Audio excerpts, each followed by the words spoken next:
$10 for this lousy old cap? Fake shoes? What a ripoff! Damn it! Absolute trash again! Hours ago, I was humiliated to my face by my cheating wife and her lover. My daughter's sky-high $500,000 medical bill is still up in the air. And here I am, using my last $10 to buy this abandoned mystery box. A bum actually thinks he can strike it rich with this? Is that raggled piece of crap even worth a dime? Are you just throwing a tantrum now, venting your frustration on a doll? In the end, you won't even have a dime left.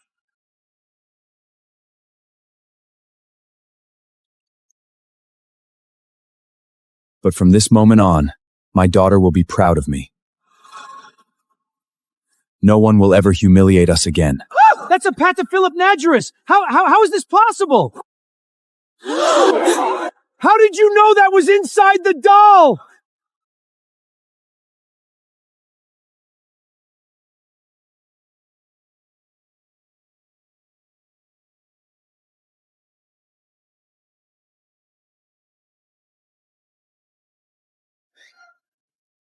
Mr. Wilson? Shh. Daddy, where are you going? Be a good girl, Lily. Daddy is just going to step out and talk to the doctor for a bit. Just get some sweet sleep. And everything will be fine when you wake up.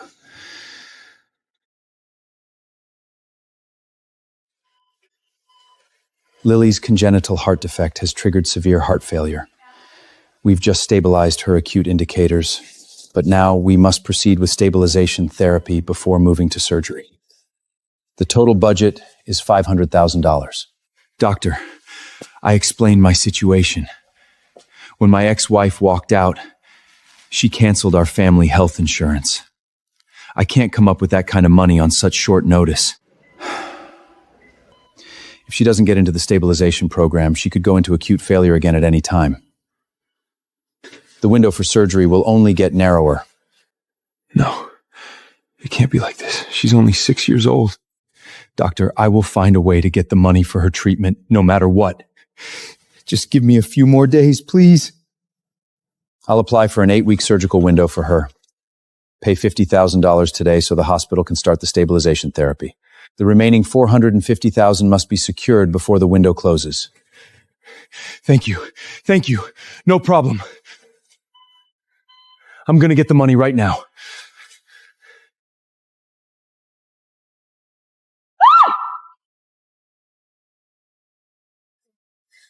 Watch where you're going. If you hurt the baby in my belly, I'll make you pay! Rachel? Thank God, Lily is in the ICU, and I need money for her treatment. For our daughter's sake, lend me $50,000. Oh, that little Brit is still alive? Grant, Lily is the sick money pit I told you about before. You knew she was sick all along? Is that why you ran away? You even intentionally cut off our family insurance? No. I divorced you because you're a complete loser. And that little bitch's sickness is just because she has your low-class blood running through her.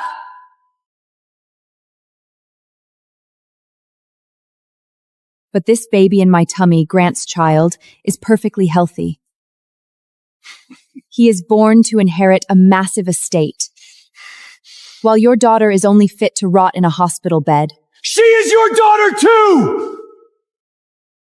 How can you be so cold-blooded?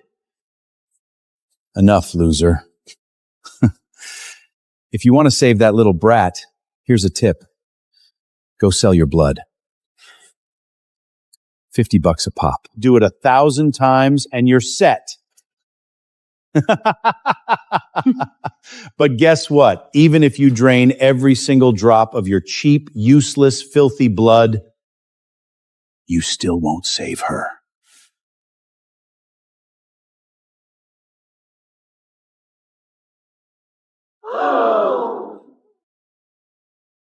Go buy a decent cardboard box for your daughter. That's probably the best final home she's gonna get.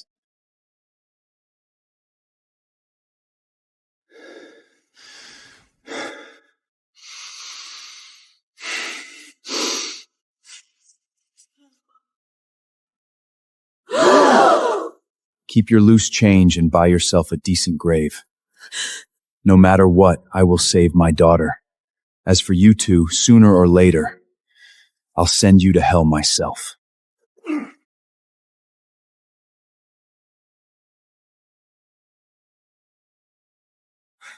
There's still time. Even if I have to sell a kidney on the black market, I have to scrape together $50,000. Lily, wait for Daddy.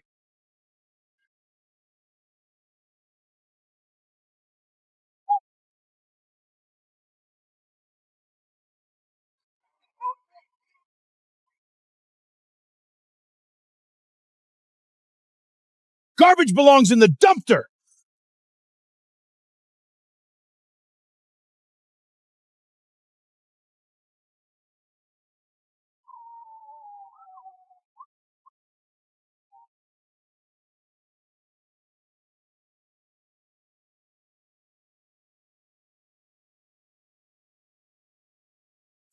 Hey man, you alright?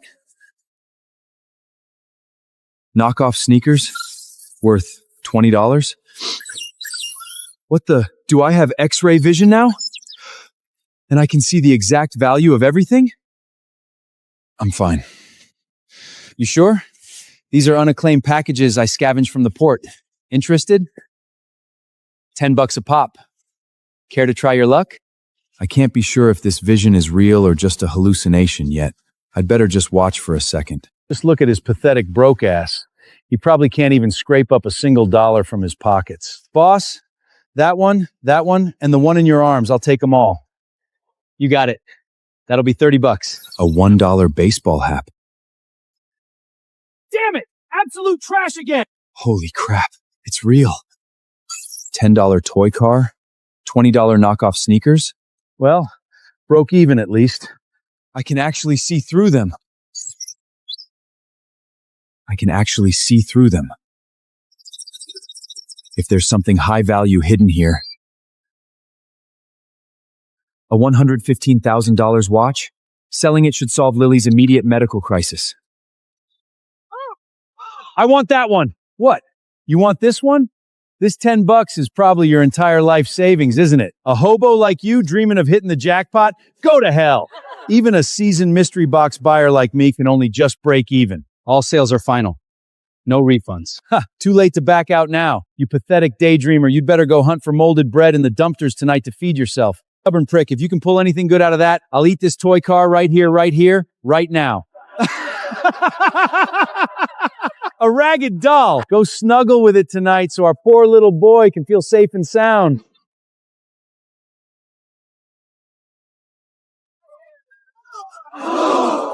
What the hell? That's a Patek Philippe! Holy crap! A Notice 5711, and it's the discontinued as blue dial. It's worth at least $120,000. My father's been hunting for this exact piece for 10 years. Market price is $115,000. Give me $100,000 flat and it's yours. Deal.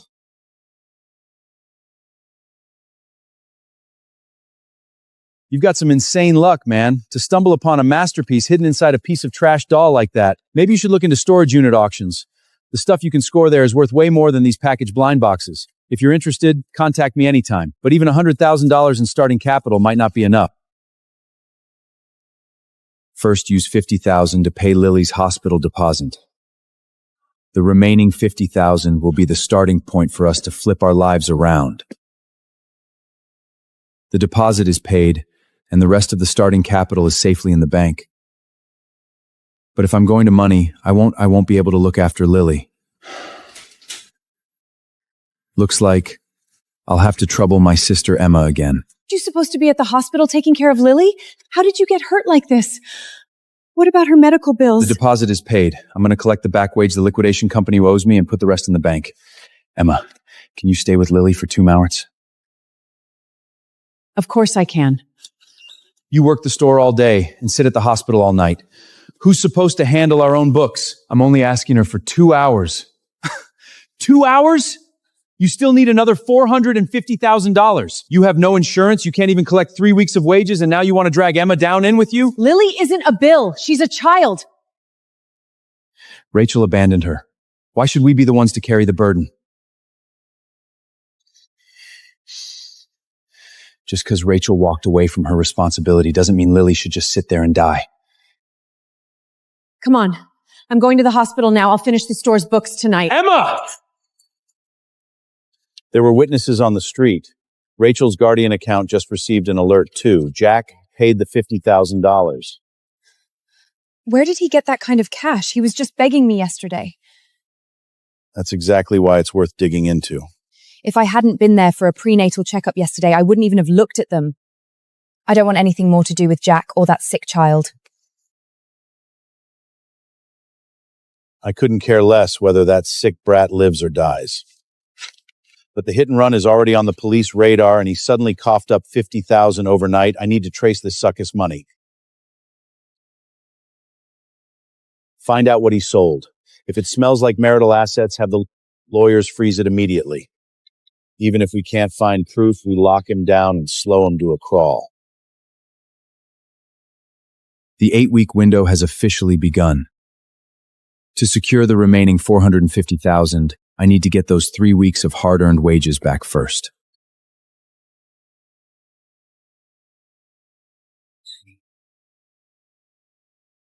You're backed up 3 weeks on my wages. Squared up today. Plus, I quit. Quit? Did that crash scramble your brain? Your daughter's still in the hospital, and you think you can walk away from this job? Do you dare? You want out? Fine. The company has no cash, so wait for your wages. And if you quit without notice, you forfeit your 2-week security deposit. Go sign the paperwork in accounting. I busted my ass for you for 3 weeks and didn't see a single dime. Now Lily is in the hospital. I just want what's rightfully mine. A workplace injury? 12 years ago, after the Old Port accident, you signed the liability papers and got thrown out. If I hadn't taken you in, who would have hired you? And now you want to lecture me about rules? Dream on. That's your compensation. Pick it up. Anything extra is me being generous.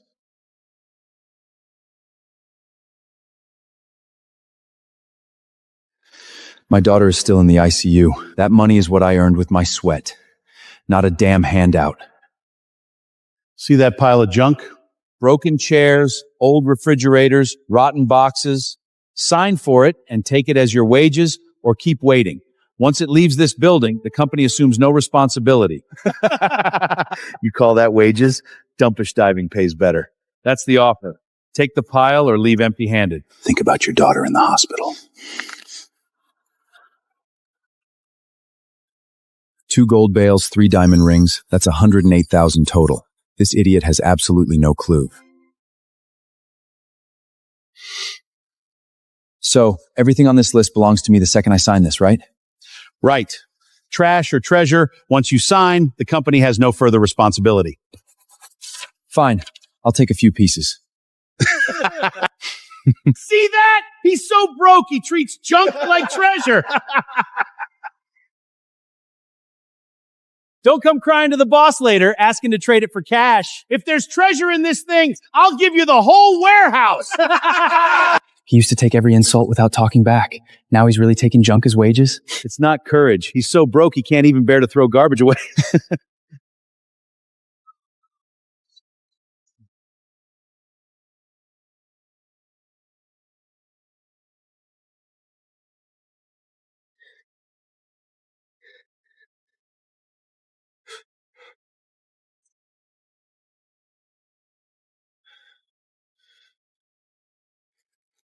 Lily, Daddy found a way.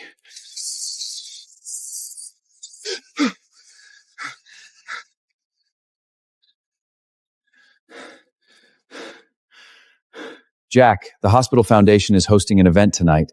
The Howard Foundation said Lily's remaining balance might be open for discussion. I'm busy. Grant will be there in person. If you want a shot at the Foundation review, bring Lily's medical files. If you genuinely want to save the kid, don't blow this off tonight.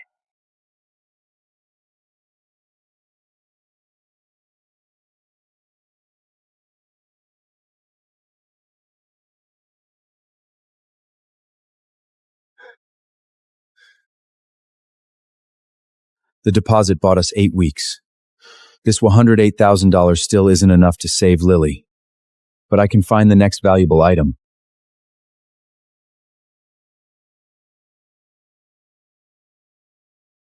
Well, look who actually showed up. I figured after tossing down that $50,000 deposit, you wouldn't be needing the foundation anymore. The hospital said the foundation is willing to review Lily's case. I'm only here to talk about the criteria and the timeline.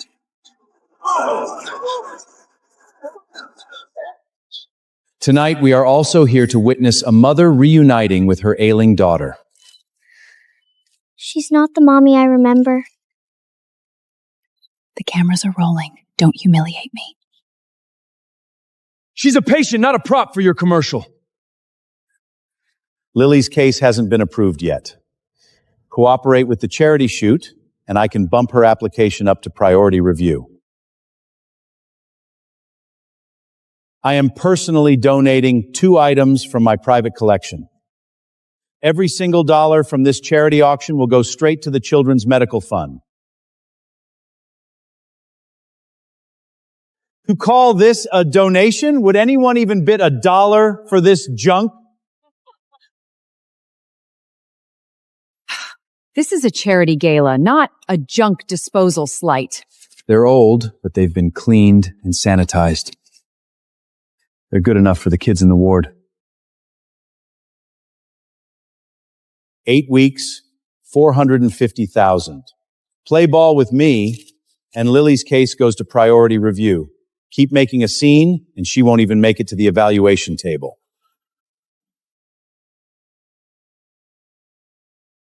So Lily's financial aid hasn't even been approved yet, has it? Sign the authorization form first. Once you learn to cooperate, then I'll submit the application. Sign it, and Lily goes to priority review.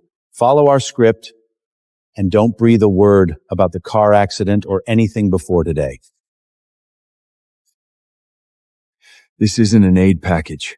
You want me to sell out my daughter and sign my silence just for a spot that hasn't even been approved? You only have 8 weeks, and you're still short $450,000. Pride doesn't clear hospital tabs, pal. She's been living under your roof, so her treatment is entirely your job. Don't use her to drag me back down into this. The moment you cut her insurance and walked out on her, you made your choice. Don't stand in front of the cameras now acting like a mother. Sign the papers, then come handle my warehouse storage. At least you'll make some pocket money. Mr. Howard is offering you a job. You should learn some damn gratitude. If it's broken, it can be fixed. We don't just throw it away just because someone calls it worthless.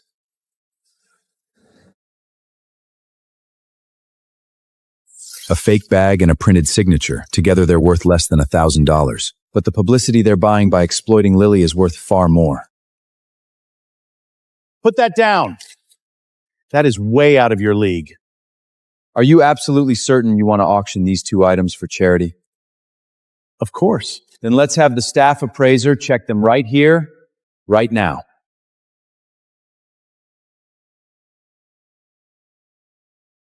A man who uses fakes to buy a charitable reputation has zero right to lecture me on how to save my daughter.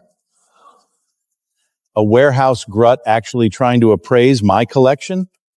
The leather grain is machine pressed, and the hardware is unusually light. As for the name on the baseball, not a single stroke was handwritten. You're just damn jealous of Mr. Howard's wealth. Money can't turn a counterfeit into the real thing.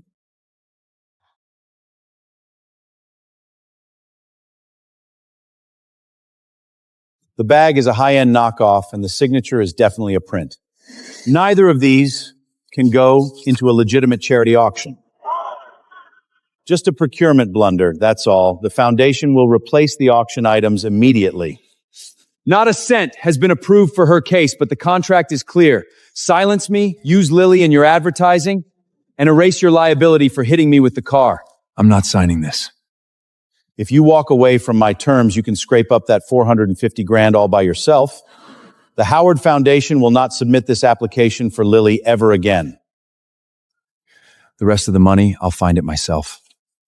At least no one can use a pending application to control Lily anymore. Daddy, let's go home.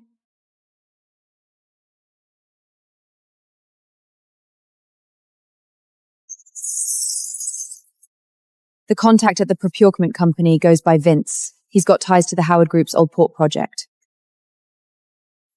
If Jack leaks the hit and run, along with the fake auction items, it's going to ruin our wedding and the baby.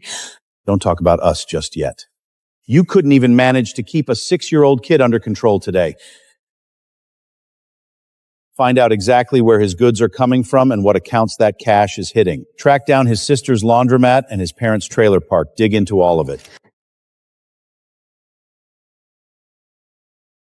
Didn't you say he was so poor he could barely afford food? Then how did he dare humiliate me in public? He just got lucky. He used to be a complete pushover. Anyone could walk all over him. Sister's laundromat is underwater on debts, and the trailer park where his parents live is currently in relocation talks. Then let's show them exactly what happens when you cross me. Mr. Howard, are we really going after his family? I was the one humiliated last night, so today his whole family get to pay the price.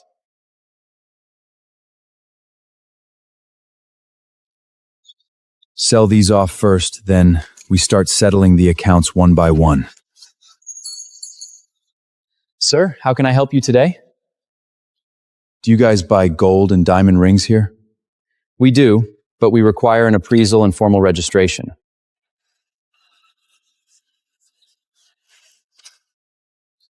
Let me take a look at these first. Everything is authentic. We buy at the current buyback price, not the retail counter price. Give me a fair market price. The absolute best we can do is $75,000. If you pass on this, you'll get pretty much the same anywhere else. He lowboyed me by a third. You short me by a third.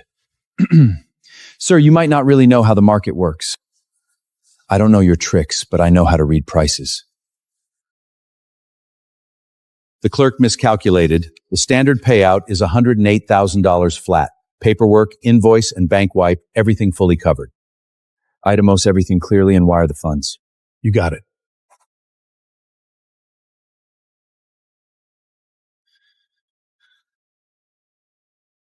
$108,000.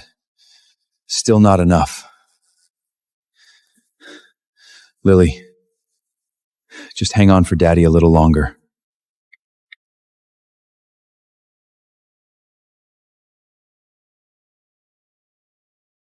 Watch where you're going! It's a real diamond, but it's lab-grown. The certificate belongs to an entirely different, natural pink diamond. What are you staring at? If you scratch a diamond like this, you couldn't pay it off even if you sold yourself. You probably shouldn't try to sell that, dude. Who the hell do you think you are? A broke nobody trying to teach me business? The first medical deposit is already paid. Don't look for any more trouble. A natural pink diamond brooch, fully certified. I want to consign it. The reserve price is $300,000. The amount is too high, so it requires approval from a partner. What do we have here? A pink diamond brooch. The seller says it's natural and has a certificate. Provenance? A family heirloom. I'm in a cash crunch, otherwise I'd never part with it. The certificate is right here. What's left to inspect? If you guys won't take it, I'll go to another house.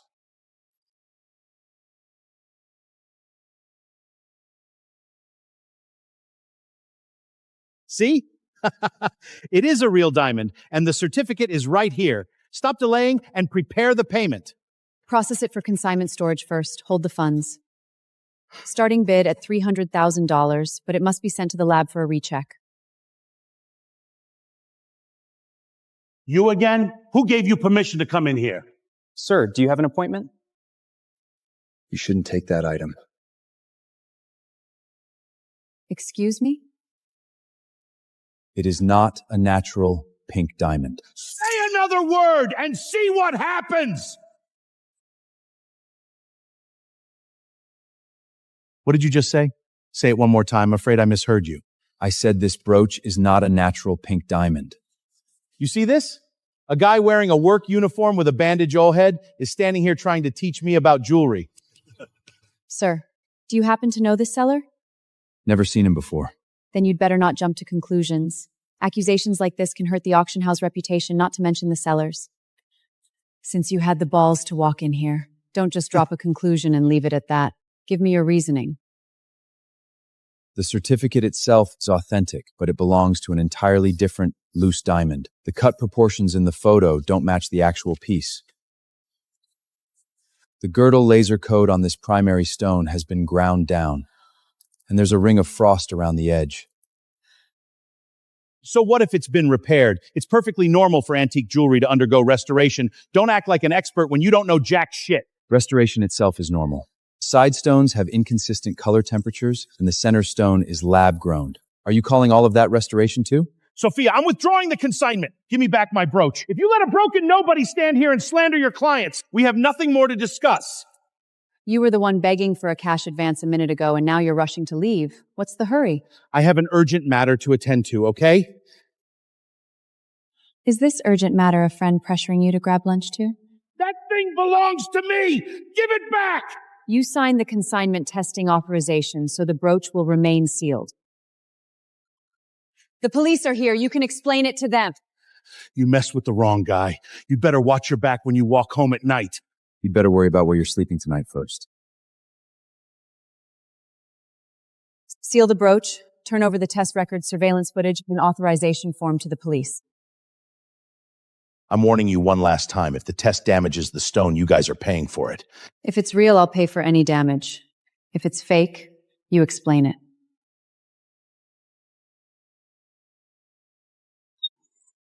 The center stone is exactly what he said it was. The certificate belongs to another stone. Who put you up to bringing this in? I swear I have no clue. I'm just the middleman running errands. Vince threw me $5,000 to secure the cash advance, and he didn't tell me jack shit about the rest. Phone numbers, wire logs, meeting locations, spill all of it. You didn't just stop a $300,000 fraudulent sale. If that piece had sold through my auction house, it would have destroyed my reputation. I just happened to spot it and spoke up.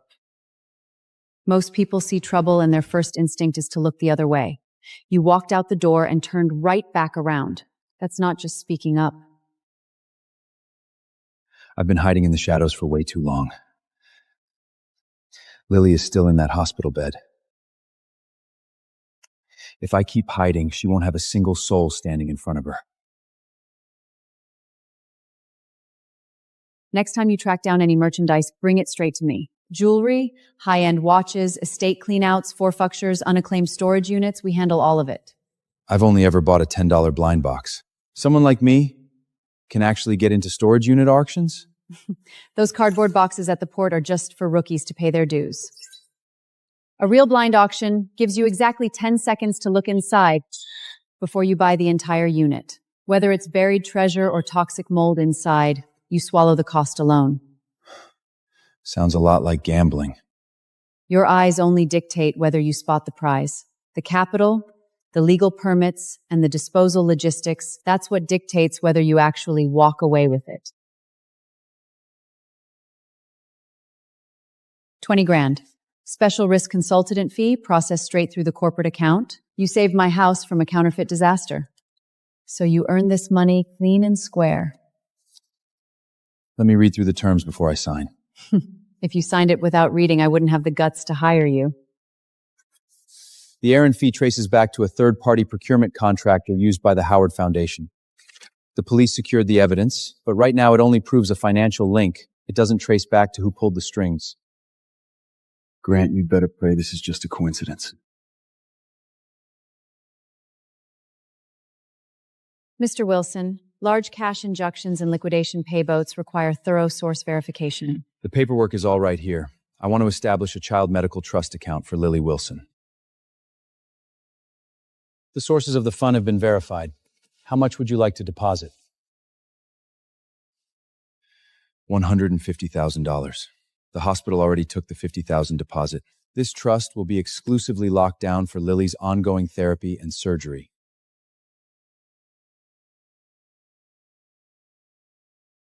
With the initial deposit paid, you've secured $200,000 total. Within the 8-week surgical window, you're still short $300,000. I know. I'll keep hammering away at the balance. One more thing. This trust only manages the finances. Rachel is still listed on the legal guardianship files. The medical consent rights for the surgery will have to go through a family court judge. She hasn't cared for Lily in 2 years, and she canceled her health insurance. Then you bring that exact proof to a lawyer. The bank can only recognize documents that are legally active right now.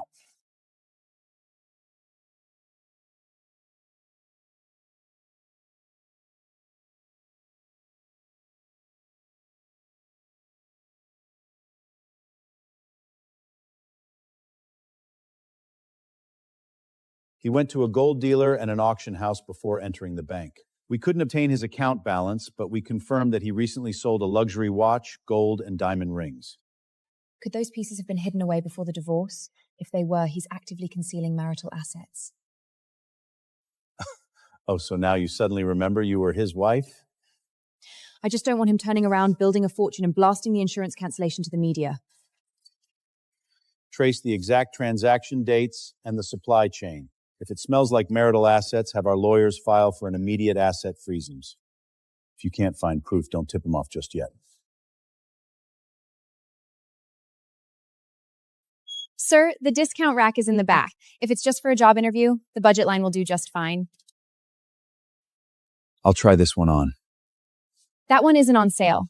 I didn't ask if it was on sale.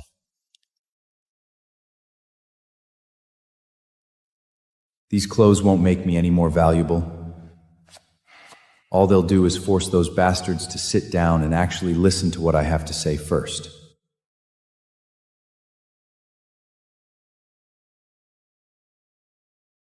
This model features one-touch dialing and video calls. The second the emergency button is pressed, it automatically uploads a short video, audio, and live tracking coordinates. I'll take it. When she needs me, she needs to reach me instantly. 3 months of back print plus utilities comes out to $8,400. If it's not squared up today, I'm changing the locks tomorrow morning. The supply balance is $3,100. You've been dragging your feet for a month, and my crew needs to get paid too. I told you not to keep helping Jack. He crossed Grant, and now everyone is coming after us. The back rent is on us. What the hell does Jack have to do with it?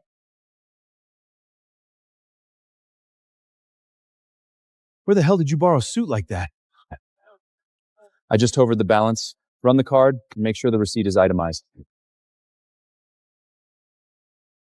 Mr. Wilson, I wasn't trying to make things hard for Emma. It's just that the balance has been sitting for way too long. The back rent is cleared, plus I'm prepaying for next month. The leases stay exactly as is. Don't take my cash today and change the story tomorrow. Of course, of course. I'm paying back the principal on everything you covered for me before. The rent and the supplies are taken care of, and I'm leaving $2,000 in the register for daily operations. The shop is yours, and the revenue hits your account alone. What exactly did you get yourself into? Don't dive back into a hole just to throw me a lifeline. Every dollar is documented. It wasn't stolen, and it wasn't borrowed. Take it, Emily. Jack, I panicked just now. We're family. Don't take those harsh words to heart. If you have any business later, I can help too. When I was flat broke, you were terrified I'd show up. Now that you see the cash, you're terrified I'll walk away. From this moment on, I'm managing the shop's accounts myself. I'm on my way. Keep the shop running. Call me if anything goes sideways, and stop carrying the world on your shoulders alone.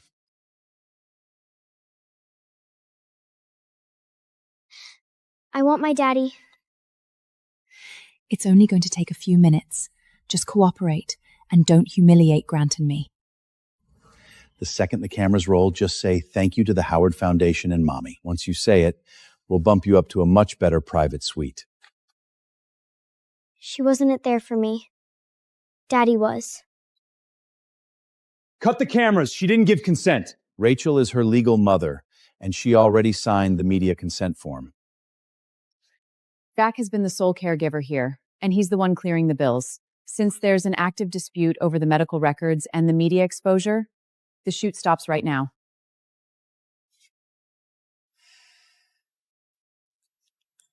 Hold this down, and Daddy will be right there.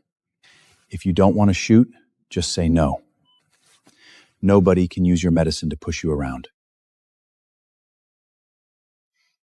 Is Mommy going to take me away?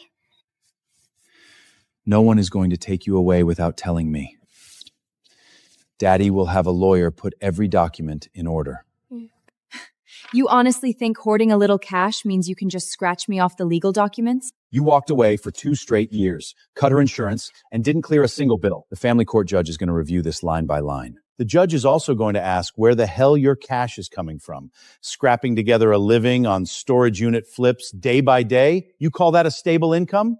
Lily's trust is entirely isolated, and every transaction is backed by invoices. Dig all you want, but keep your damn hands off her.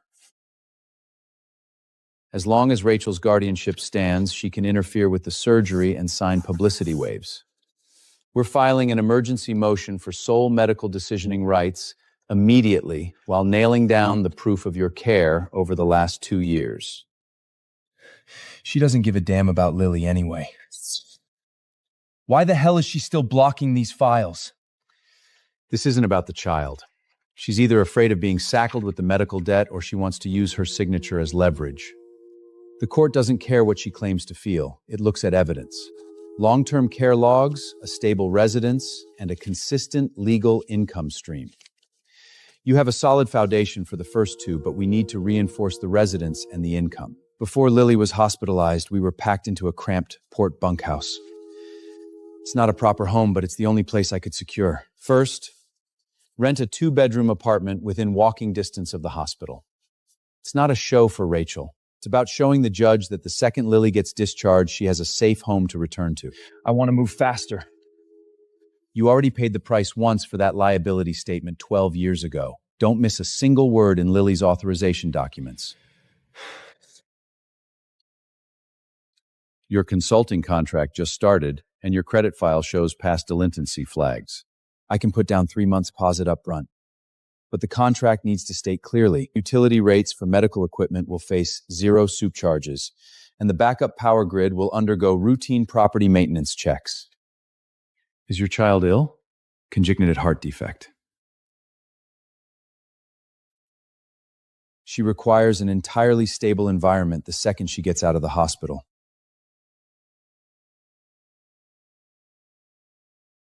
Jack, your dad told me not to reach out. The trailer park just posted a relocation notice. If we don't clear out by the end of the month, they're cutting the water and power. Take a photo of the notice and send it to me. Don't sign a damn thing yet. I'm heading over right now. Where the hell did the truck come from? It's a pre-armed truck for hauling freight. The second you get your hands on a little cash, you swap your clothes and your truck. Did you stop paying for Lily's treatment? Leatham, finish talking first. The hospital received $50,000 and another $150,000 is safely held in Lily's medical trust. The 8-week surgical window has begun. The suit is for clients and the truck is for hauling goods. I haven't touched her life-saving money. How is Lily doing? She has always lived with me. I rented a place near the hospital and my lawyer is applying for sole medical decision-making authority. Then stop just talking about it. The kid can't afford to face a second wave of disappointment. I know.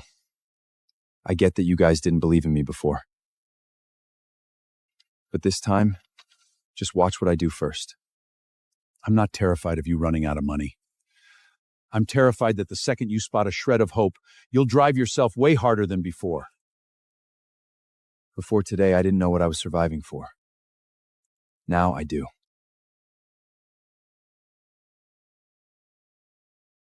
When you broke your leg as a child, your father carried you 4 miles on his back. He talks tough because he's afraid you'll fall again. What the hell are you bringing that up for? The development company said if we sign today, we get $2,000 flat, and they won't even haul our trailers if we wait past tonight.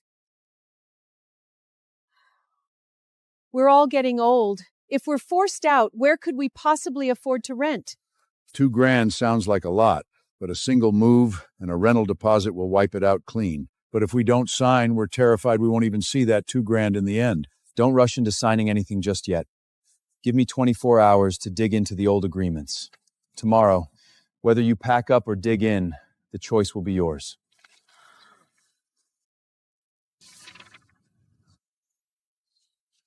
Who holds the deed to this land right now? The development company bought the property. But years ago, we signed a long-term occupation agreement with the original owner. Old Marty has kept the documents. The developers come after him every day, trying to make him sign a statement declaring the old agreement void. Don't sign any compensation paperwork, and don't start fights with them. I'll go head up and get the facts from old Marty. That old man's temper is way worse than mine. Then at least I've had plenty of practice.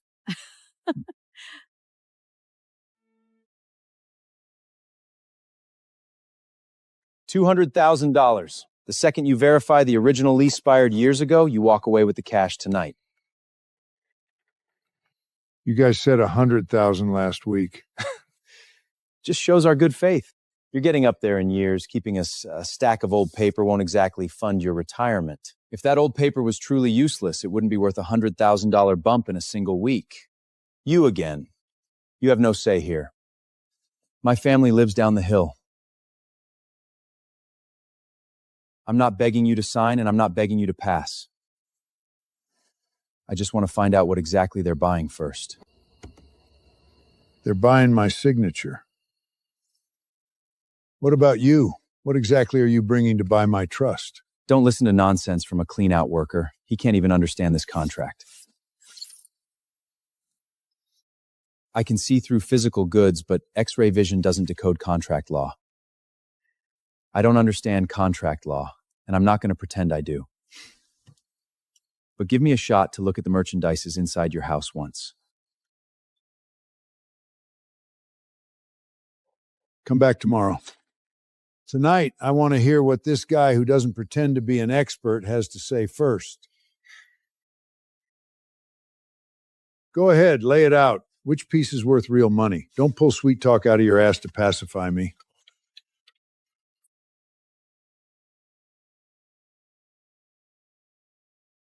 The truly valuable item is this pocket watch. Pry open the false bottom of this parts box. The pocket watch hidden inside is worth roughly $60,000.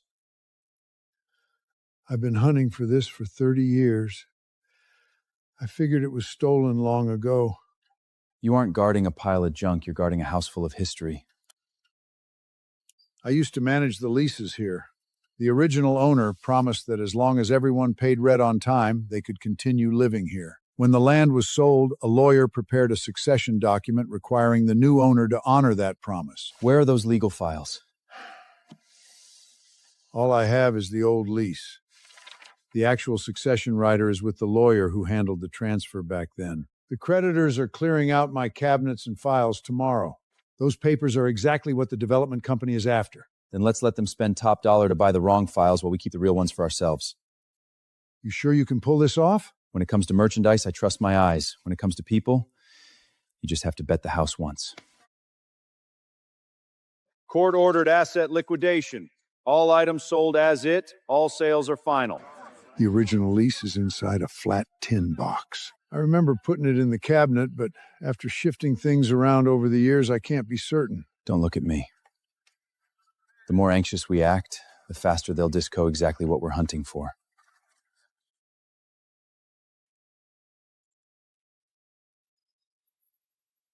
The paper is authentic. Whether it can save our people is a call for Mason to make. Lot 7. 2 filing cabinets plus 3 crates of vintage papers. Bidding starts at $50. 50. 5,000. That's not...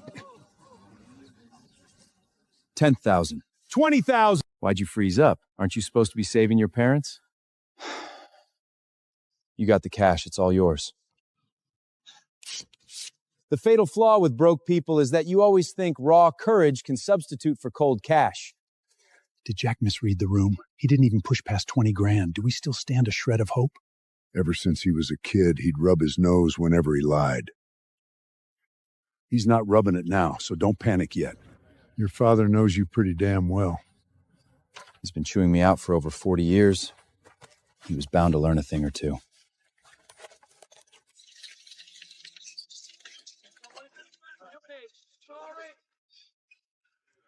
$20, do I hear 20?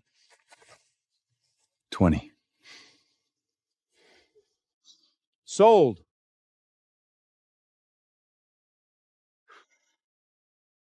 I'll give you $1,000 flat to buy that ragged cabinet back. You just lectured me that courage can't substitute for cash. Now let me hand you a lesson back. All sales are final.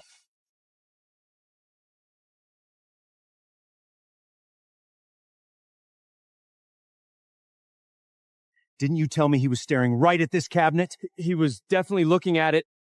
If looking at items incurs a fee now, you owe me a hefty balance. $50,000 flat for the cabinet and everything inside. I can even leave your parents' trailer untouched. The higher you push the price, the more I want to dig into what's hidden inside.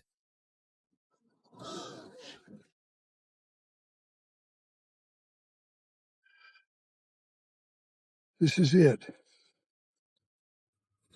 Every single household name is right here. With these in hand, can we actually protect this place?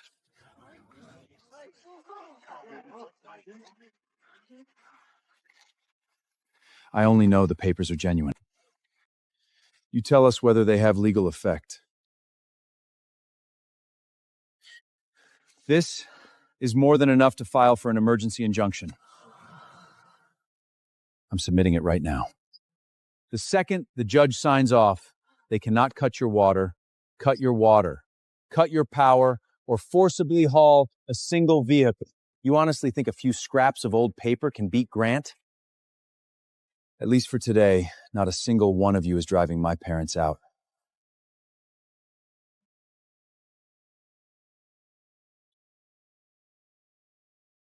Congratulations. $20 bought you a tiny shred of hope. For someone driving all the way out here, it doesn't look like you came just to congratulate me. This original lease passed its expiration date long ago. That permanent tenantship you keep talking about is only stated in the succession trider. Without it, these papers buy you a few days at best.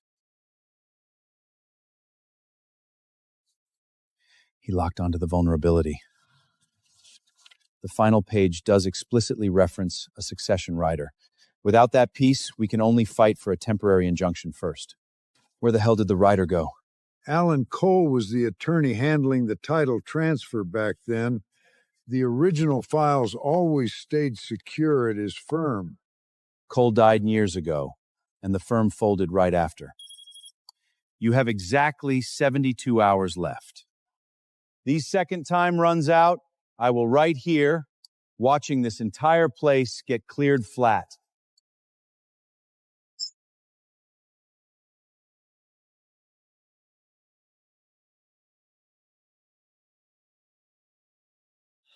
The injunction only hits the brakes on the relocation. It doesn't mean you won. Sign right now, and every household to still get $2,000 and a one-time moving service. The second these 72 hours run out, this deal vanishes. Can we truly afford to wait? My wife is on an oxygen machine. We can't handle a single day without power. I'm not signing for you, and I'm not telling you to walk away. Let Mason break down the terms first, then make your call. You're a smooth talker. But they're gambling with the roofs over their heads, while if you lose, you just shift to a different rental spot. Which is exactly why I won't let them gamble on my account. I will hunt down the missing file and bring it back. The code is enclacked, which proves the rider definitely exists. The catch is Cole's firm folded 10 years ago. Where the hell the archives went is anyone's guess. Dead guys, old paper, and missing archives. You sure love digging through this graveyard. At least a dead guy doesn't play the saint for charity while throwing elderly pokes onto the street. He talks a big mail tonight, but if that file doesn't surface in 3 days, the shut-off notice is still hitting your doors.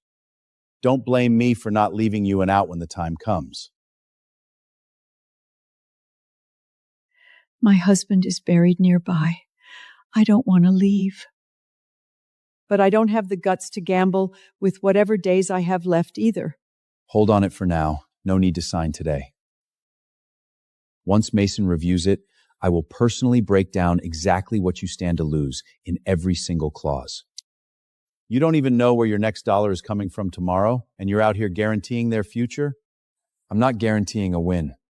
I'm just guaranteeing they won't be pushed into signing your papers while they're terrified.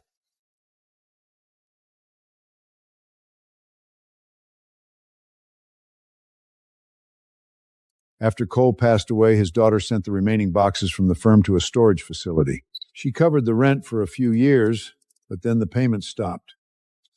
Are you certain the rider might be hidden there? Cole didn't trust computers. He kept a paper trail for everything. The exact year he handled the land transfer, he was also representing a worker in a port company workplace injury case. Which case? I only recall him repeating back then that some folks would bury a worker's entire life inside an archive cabinet just to shield the corporation. Cole's delinquent storage unit hits a public blind auction tomorrow. Then let's go bid it back.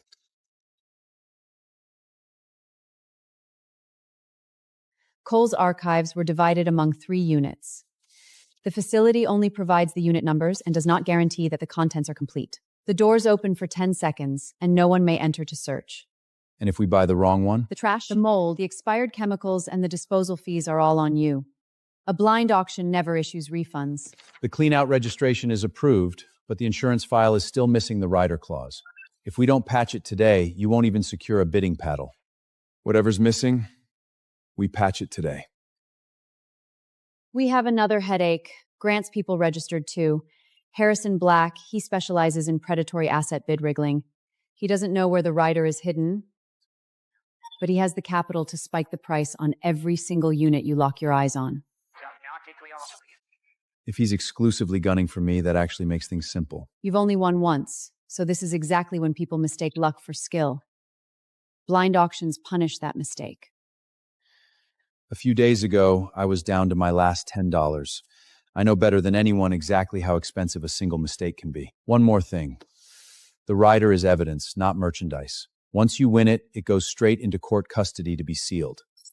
You cannot keep it privately or trade it to Grant for money. What I want is for my parents to keep their home, not to build a fortune off a legal file. I heard you flipped your life around on a $10 mystery box. Nobody here is going to sort the trash out for you, pal. Business registration, liability insurance, proof of a clean-out vehicle, and the deposit. The insurance endorsement just took effect, but the system hasn't updated yet. Protocol is protocol. Broke people always love treating in a second as already done. Wealthy folks have a flaw, too. You always assume when someone walks to the door, they're begging you to open it. You honestly think Sophia can bail you out forever? I'm not bailing him out. The insurance server is experiencing a sync lag. If you have an issue, stand right there and wait for the verification code to pop up.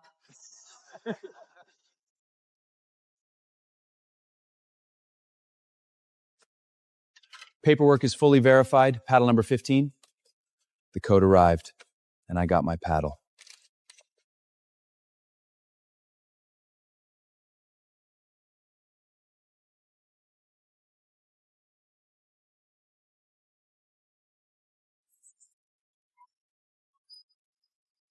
Clean on the outside, zero real cargo on the inside.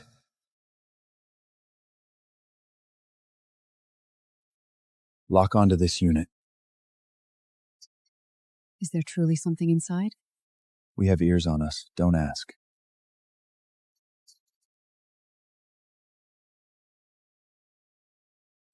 The beds in Unit 2 have a recall notice, and disposal will cost more than they can sell for.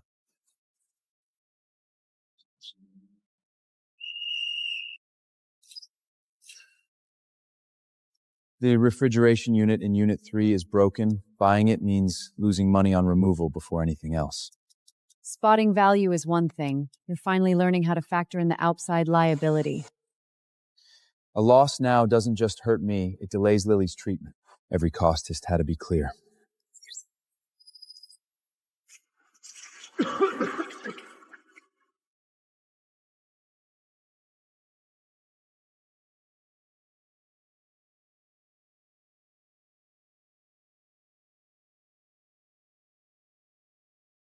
Preview concludes.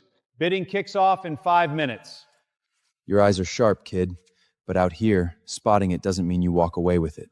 You're absolutely right. Sometimes it just comes down to who blinks first. 4,200. 4,500. 100,000. Sold for $100,000. If you don't have the bankroll, don't flash your paddles so high, your arm's gonna get sore. Thanks for the tip. Your back's gonna hurt a lot worse when you start hauling that trash out.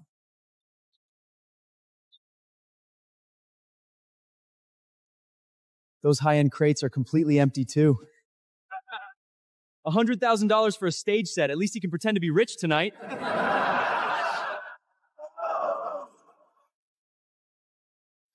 You baited me into locking onto this place.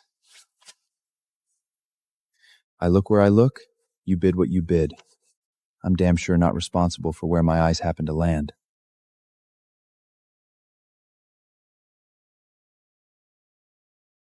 $500 opening bid. This one's a pass. The buyer's going to throw down more in disposal fees to the facility than the unit's worth. 500. You just lost a good storage unit worth 100,000, and now this is all you can afford? You were the one who bought the $100,000 unit. Don't put that loss on me. Harrison, one Edelud, $500.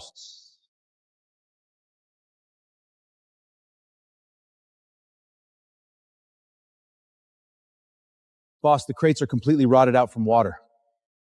If we push further in, the subfloor might be compromised. Lay down the traction boards first.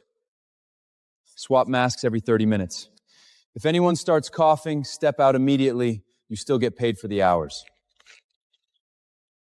You actually look like a real clean-out contractor now, not just a guy hunting for buried treasure.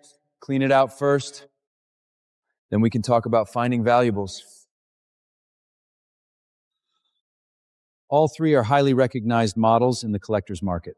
Conservative appreciation hits $35,000. Scored for $500? Damn, smelling this rot all morning actually paid off today. The bonuses will be paid as agreed. First, finish clearing out the remaining trash. Our old bosses scored big items, and the first thing they did was kick the crew out so we wouldn't see the value. You carried the goods out, so I won't hide their value from you. You'll receive every dollar of wages and bonuses. Playing the good guy takes money. If those cameras don't sell, the first debt you owe will be their wages. I verified the clean-out contract before I ever cracked the door. If you genuinely give a damn about workers, go clear the disposal fees for your empty crates first. 100,000 loss. That 100,000 loss is yours, not mine.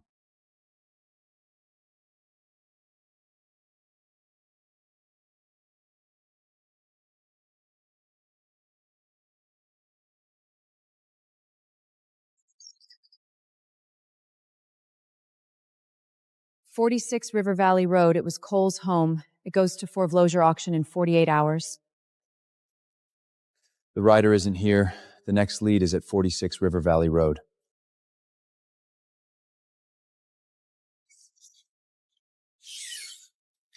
Jack secured the archive transfer log. The succession rider is likely hidden inside Cole's property. Lock down the house, hunt for the vault first. The land transfer and the old port incident all cleared through Cole's desk. The paper he hoarded is worth way more than the property value. All the transactions took place after the divorce. However, Rachel can claim that Jack concealed similar collectibles during the marriage and seek a temporary freeze. Once his account is locked down, he's forced to come to me to negotiate? We can also weaponize your active joint medical authorization rights to demand the hospital halt any non-emergency surgical scheduling paperwork. I never asked you to look after that kid. You just need to sign 2 scraps of paper to completely trap Jack's cash and his time. I want a written share of the Howard family trust for myself and my baby. Once the job clears, it'll be there. You haven't shown your face for 2 straight years, and now you suddenly give a damn about my bank accounts? I'm not contesting where Lily lives. I want the divorce assets reviewed again.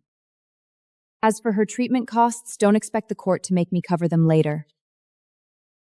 Take full liability for the treatment costs, let the insurance drop slide, letting applations, and throw in another 80 grand cash. Sign all three, and I drop the motions right now. You're treating our daughter's surgical consent forms like a price tag?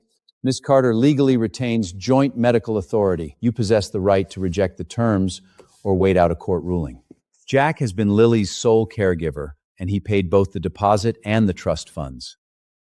Rachel disappeared for 2 years and canceled the insurance. And now, she is demanding money in exchange for her signature. We are seeking emergency sole medical decision-making authority and opposing any freeze on the life-saving account. The $200,000 Jack already cleared is sufficient to sustain the current treatment phase, and Lily has officially entered the 8-week surgical prep window. The remaining balance must be finalized before the operation. Pending the court's ruling, daily medication continues, and the medical trust assets will not be commilled with standard divorce property. You think a single account proves you won? You already walked out once. Don't expect to use a pen to lock down her surgical doors ever again.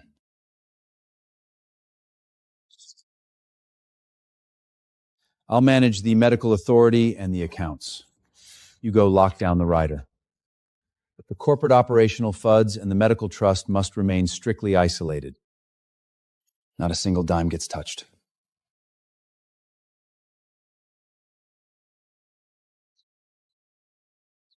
The primary residence is auctioned as is. Back taxes, stabilization, and debris removal are entirely the buyer's liability. The contents of the garage are a separate lot and does not include the real estate title. There are files inside, but I can't verify whether they possess the legal teeth to shield the trailer park.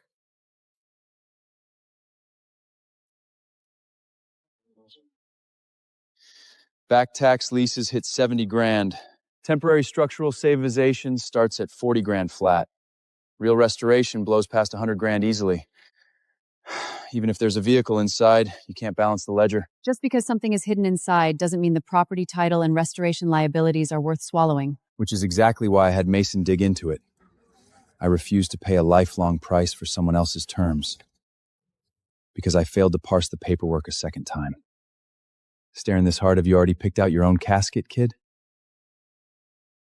You showing up proves this house holds enough weight to terrify Grant.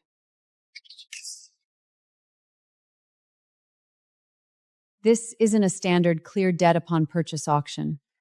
The 70 grand tax liege and the fire damage clean-out lease do not vanish when the hammer falls. The disclosure says explicitly they become the buyer's separate liability. It's not too late to back out. You don't need to bet your partner's capital just to prove a point. Of course I'm terrified of losing cash. But being terrified is zero justification for looking away. Itemize every single line of risk clearly first, then decide what number we hit. The 70 grand tax last triggers upfront, and the 40 grand only covers emergency stabilization, not full repair. Nobody can guarantee what's inside the safe, but that $110,000 liability is hard-locked. The medical trust stays untouched. The remaining cash falls short, so we split according to our partnership ratio. The auction house covers the capital, you handle the fatal and liquidation. Deduct costs first, then split the yield. Not a single archive page gets handled privately. The lawyers and the county clerk witness the entire process. And if the house only holds files with zero liquid value? Then the auction house absorbs the contractual loss, and you take responsibility for your judgment. A partnership doesn't count only when it makes money. Add one more clause. Neither party can use the archives to cut a private deal with Grant for cash. The second any evidence surfaces, it goes into immediate lockdown escrow. I have the guts to look at merchandise, but I don't pretend to decide contracts. That sentence gives me way more peace of mind than I guarantee we make money.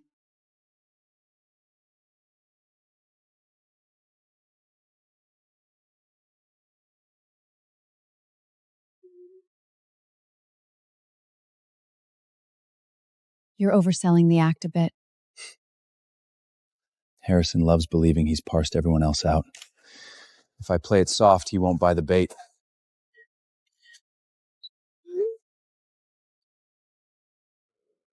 The files are inside the garage. Tomorrow, lock down the garage contents first, then spike the primary pres edition's price.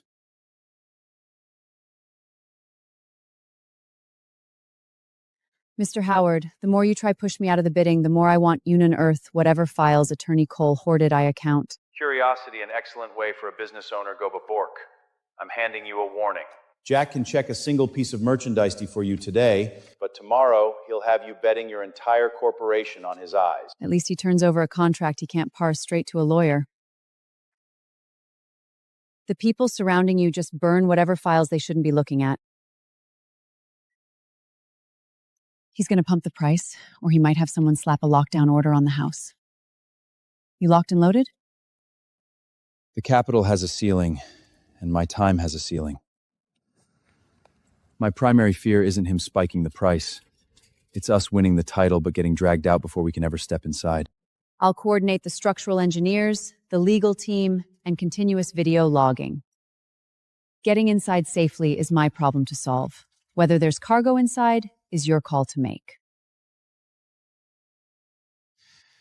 Now that looks like a partnership.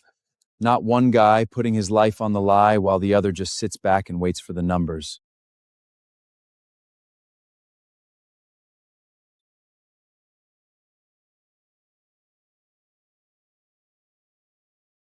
Daddy, are you going out to bid on things again tomorrow? Yeah. But I've got people stationed right by the hospital on standby. If anything pops up, I'm back instantly. Then don't spend the money for my treatment. The folks at TV said blind auctions are just like gambling. Your treatment money won't be touched by a single dime. Bidding on the property draws exclusively from the auction house partnership capital. Every single dollar has a lawyer and an accountant locking eyes on it. Could you lose? It's possible. But if I lose, I still come straight home. I'm not going to hide away. Then get some sleep early. You've got dark circles under your eyes. Understood, little doctor.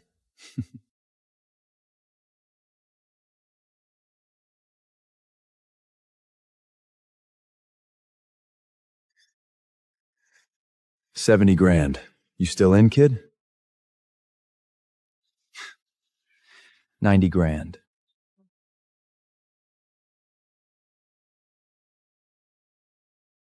Sold for $90,000.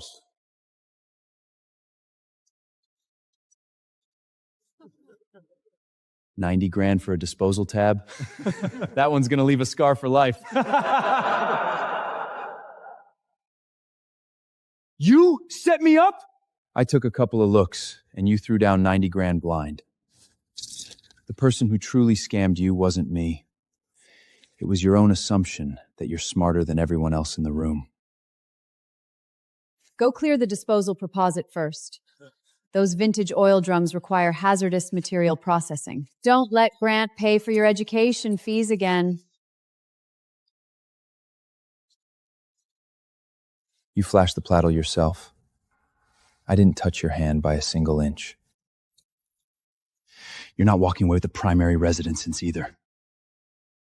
30 betting. This charred piece of crap isn't worth $70,000 even if you restore it flat. If it's worthless, why the hell haven't you dropped your paddle?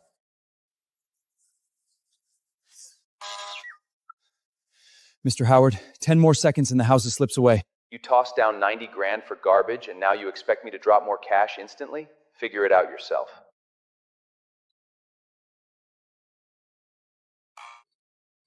Funding window closed. Your last bid is declared invalid. Reversing to Sophia's bid at $75,000. Do I hear any higher offers? It's not that he's out of money. Grant has already started turning on him. When you run errands for a guy like that, a single loss means you're no longer in the inner circle.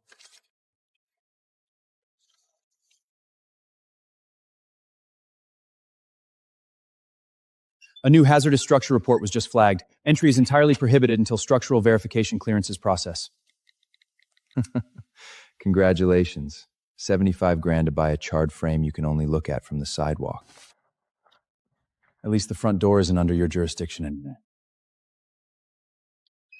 The primary frame can sustain short-term entry, but 0 alteration to the load-bearing walls is permitted, granting the buyer exactly 1 hour for inventory. So once the hour strikes, regardless of whether the target files surface, everyone must clear out? Correct. The wind direction is shifting, and thermal distortion in the roof grid could trigger further collapse. If you want the cargo, you need to keep your lives intact first. Whatever zones you flag as off-limits, we don't touch. Continuous video logging, and you can audit the toolkit yourself. The stop work order triggers in exactly 1 hour. You'd better pray the vault sprouts legs and walks out on its own. Standing at the gate right on time tells me Grant didn't sleep at all last night. The engineer stated the wall is strictly locked down. What's the play? The wall structure is vintage. The brick base was patched in later. The mort color doesn't line up, and the screws don't track to the same era. The base carries 0 load. Clearance is approved, but 0 vibration to the primary wall structure is permitted. Your hands are shaking. The engineer handles the structural collapse vector. My panic is that the second the door cracks open and there's nothing but empty air inside.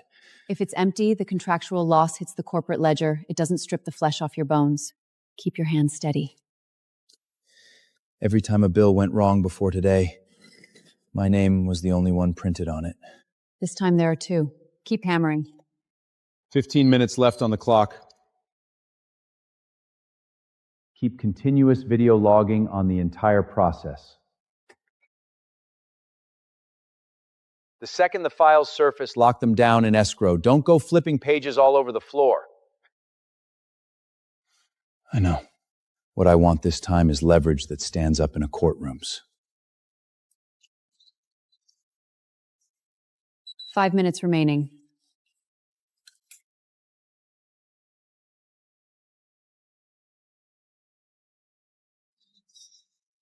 Two minutes left. Don't assume you have all day to rifle through the junk.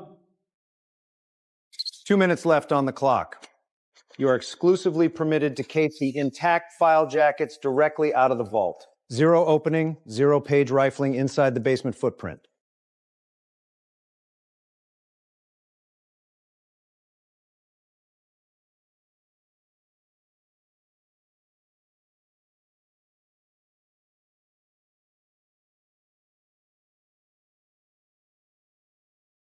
The jacket numbers cross-reference perfectly with Cole's transfer log. Whether they're the original prints and whether the covenants legally bind the current owner requires page-by-page validation. But at the very least, we secured the leverage to force a judge to freeze the relocation. At least when court opens in tomorrow, we aren't walking in empty-handed. Lock down the demolition freeze first. As for how long it holds, let the files and the judge do the talking. The province of these files is completely untestified. I wrote them. You cannot lock them in escrow. The foreclosure record, the source video logging, and the crating logs are all locked in. If you have an objection, file a motion with the court. Keep your hands off the boxes. Why the hell did Cole lock my accident report inside this exact vault? We can only verify both data sys's cleared through Cole's desk. Why they're locked in the same vault and who ordered him to preserve them, we track that down after the audit.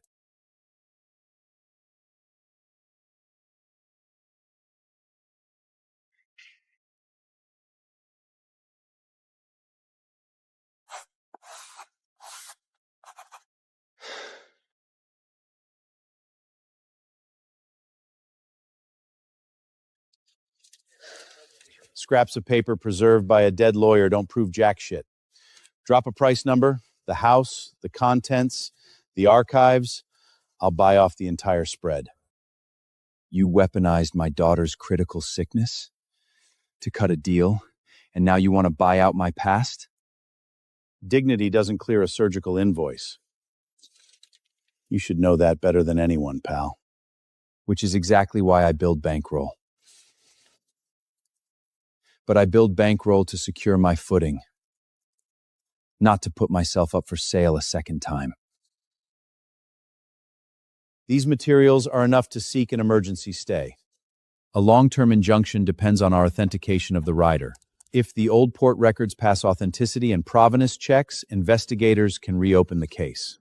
You knew all along that batch of pipelines was compromised, and you knew exactly that I wasn't anywhere near the zone when the incident went down.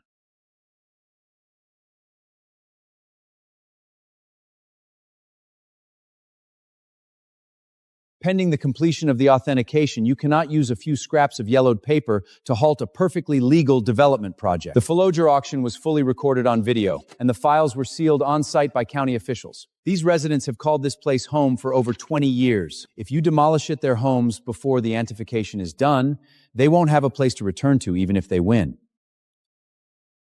The relocation is officially stayed for 90 days. The developer is strictly prohibited from shutting off water or power. The rider will be sent to the state lab for authentication, and the old port incident files will be investigated under a separate case. A 90-day stay isn't a win. It just delays their eviction by 90 days. You used 12 years to crush me. Now 90 days is more than enough time for me to flip this ledger open page by page. The photos and the original assessment prove someone shifted the corroded pipelines prior to the incident. But without that third page, there is zero way to prove who authorized it or who pulled the strings. Who exactly drafted this raw assessment? The safety engineer, Robert Kane. He passed away 8 years ago. The estate dispute just settled this exact week, and the final batch of his effects was just cleared for liquidation. Which auction house is handling it? Lambert Auctions.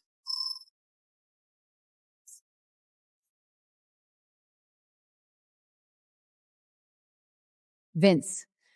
The exact same middleman from that fake pink diamond. Where the hell are Kane's effects right now?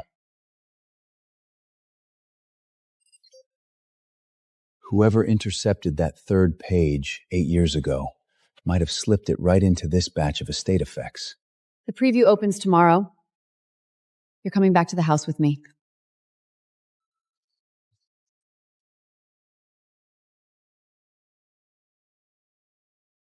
Played by the legendary singer Nolan during his final tour, preserved in the private collection of engineer Kane. Estimated value sits at $400,000.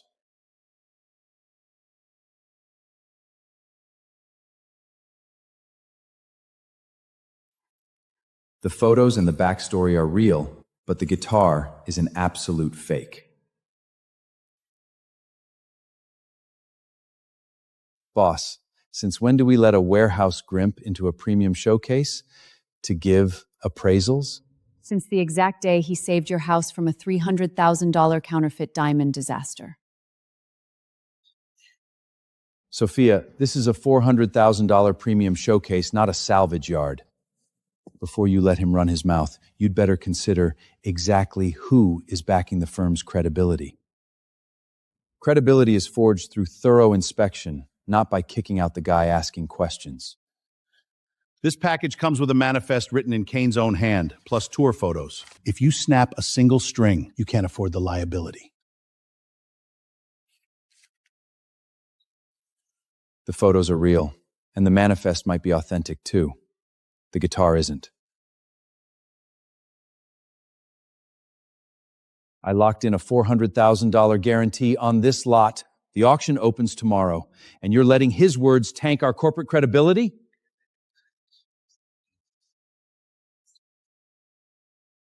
If it's authentic, what the hell are you terrified of a recheck for? Stripping down the frame leaves permanent alterations. If clients discover we're pivoting on an outsider's whim, it tanks the house first.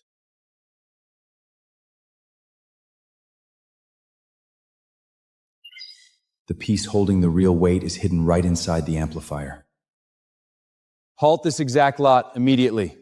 Lock down the entire setup right where it sits. The guitar isn't the primary target we need to audit. Jack clocked the guitar as a fake, and now he's locked his eyes on the amplifier. Didn't you swear you cleared out every single shred of Kane's archives? Don't let him open it. The old port contract Grant promised you is enough to protect your senior position. If the master tapes or the files are still hidden inside, it's not just the chair I'm losing. Without pulling the back plate, I can only verify the cosmetic aging matches the era. I cannot drop a final conclusion. Hear that? If you can't back up your mouth with hard proof, hand the seller an apology. Plus clear $100,000 in damages for stalling my showcase listing. If it's truly worth 400 grand, why the hell are you terrified of opening a simple backplate? Because you don't have the damn right to touch it! Since you're forcing the teardown, sign this. If it checks out as genuine, the liabilities and breach fees are entirely on you. Clause 12 explicitly grants the House authorization to open non-structural plats for validation rechecks. The House absorbs the risk per the contract terms. You don't get to push a personal guarantee onto my consultant. Let Mason audit the terms first. Whatever liability is rightfully mine, I don't dodge. But I'm not signing a blind guarantee. The precisionators tracked to a batch from 5 years ago. The solder joints and body routing are entirely modern processing. This is not a 1959 original frame. The seller forged the lot. I'm just a victim of the scam too. You didn't even pull the back plate. So on what grounds did you stamp a $400,000 guarantee? That vintage amp isn't part of the listing! The manifest explicitly states the entire recording setup, including the amplifier. If this truly holds Nolan's original unreleased master tapes, a conservative valuation hits the $1 million tier easily. It blows that $400,000 fake guitar out of the water.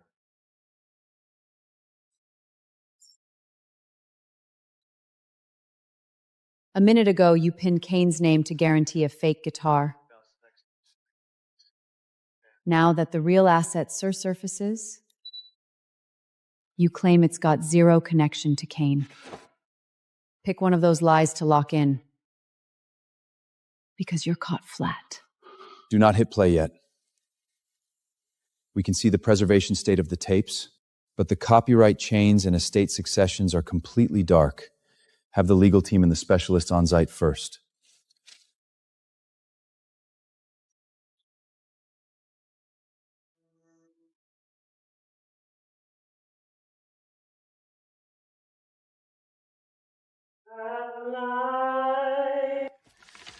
The vocal print, the opening count-in, and the tape batch codes match perfectly. The preliminary audit tracks this to Nolan's final rehearsal session prior to his passing.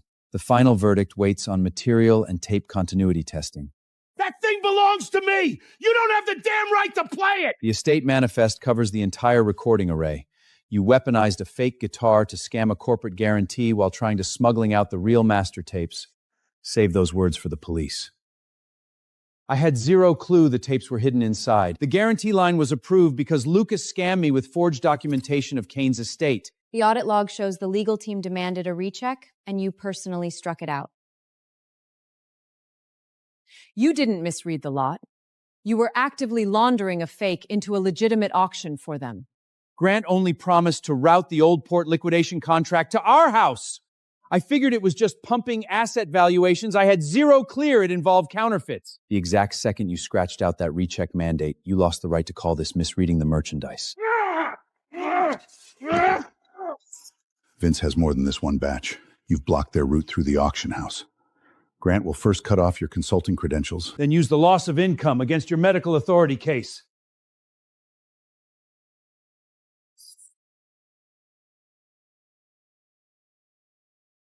Freeze. Run the drive mirror and calculate the hash values first. If you click one more time, lawyers will claim we forged the deletion logs ourselves. Secure the access logs, the backups, and the payout routing. Jack, head straight to the hospital. We locked down this perimeter. Third page wasn't destroyed. It was systematically transferred out in advance. Secure the log footprint. The second we crack the corresponding unit code, Perseidev made his synth, we chain Kane's estate straight to the Old Port incident.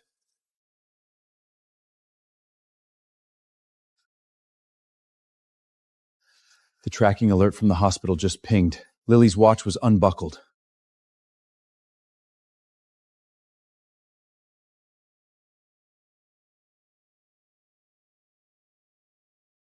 What happened to the watch? That mister said I need to transfer to a different hospital to shoot some photos.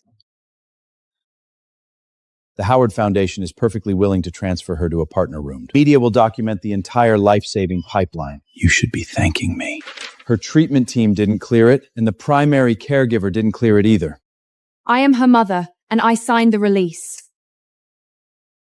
The emergency order has locked the current phase of treatment and transfer decision-making exclusively to Jack. This foundation release cannot alter the active medical plan. You think one temporary order makes you safe? What Gerald left behind will soon bring the auction house and your accounts to a halt. The harder you try to weaponize the hospital and my kid to block my path, the more certain I am that the old port files hold exactly what you're terrified of. Will what happened today be included in the next guardianship hearing report? This isn't a thank you gift. You protect the company from risk, and the company pays for your professional judgment. The contract balances authority and liability perfectly, which she mind my confidence in Rismoventrol Colevinus less Spence report, which pins down a consistent income stream for the court. Following the master tape close, your post-tape consulting cut is projected at $180,000. The regulatory board just received a flag claiming Jack bypassed protocol to issue appraisal verdicts as an unaccredited external consultant. Pending the audit, your consulting access is frozen, and the House's clearance for the annual port contract review is shifted to pending re-verification. He's not just trying to slash a few paydays. He wants to present a record of unstable employment to the family court judge. Then we take your credentials, the doubles logs, and every single signature you logged and push for a public audit. However, they froze your access, we win it right back. Sold for $1,400,000. Look at you, actually acting like a consultant now. Audit the net yield first, ignore the big vanity numbers. Wire the entire cut straight into Lily's medical trust. Including what was already secured, we now have $380,000. With Lily's 8-week surgical window, we're still $120,000 short. But for the first time, the finish line is in sight. With your current income trajectory, we could look into significantly more upscale residential grid. I need a safe place near the hospital and a child's bedroom that catches the morning light. The address isn't for impressing other people. The down payment pulls from the camera unit liquidation cut and your previously logged consulting revenue. The mortgage clearance anchors to your long-term consulting salary. That $180,000 tape cut remains fully locked in Lily's trust. Not a single dime was shifted.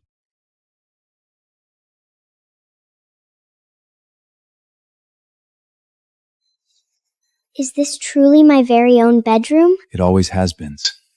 Before today, Daddy could only secure a folding bunk for you.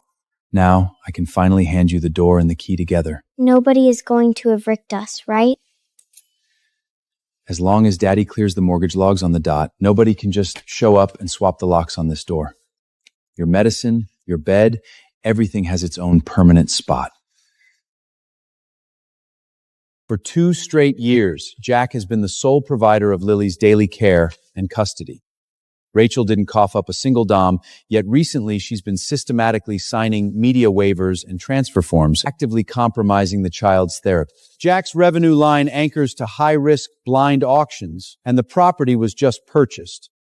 Rachel's joint decision-making rights should be sustained as a necessary check and balance. I am not fighting for custody, and I don't want her living under my roof. What I refuse to carry is her medical debt liability, and I will not let Jack dump the entire burden onto my tab. Guardianship rights cannot be hoarded exclusively when they're lucrative and discarded the second the daily care load lands on your desk. A temporary motion doesn't turn your capital into a stable income stream, loser. At least it bars your hands from touching the kid in that hospital bed ever again.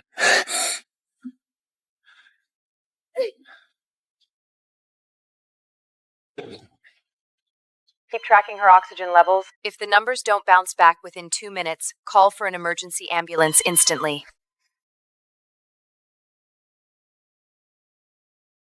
You are permitted inside, but slip on the shoe cuts first. Do not agitate her. Every single medication log and call record is laid out on the table. Daddy didn't leave. He's been right here the entire night.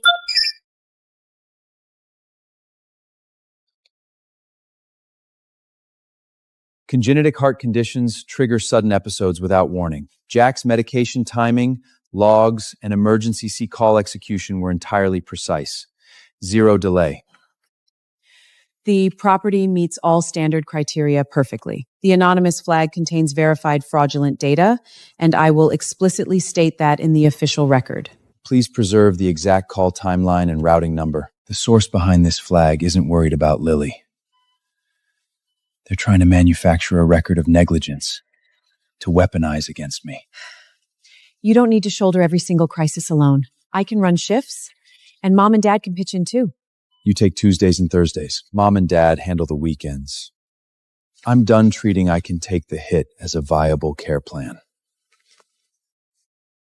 Hit his income. Once his consulting access is suspended, the bank will review his mortgage, and family court will question where the ongoing care money is coming from. I told you, I don't give a damn about having custody of Lily.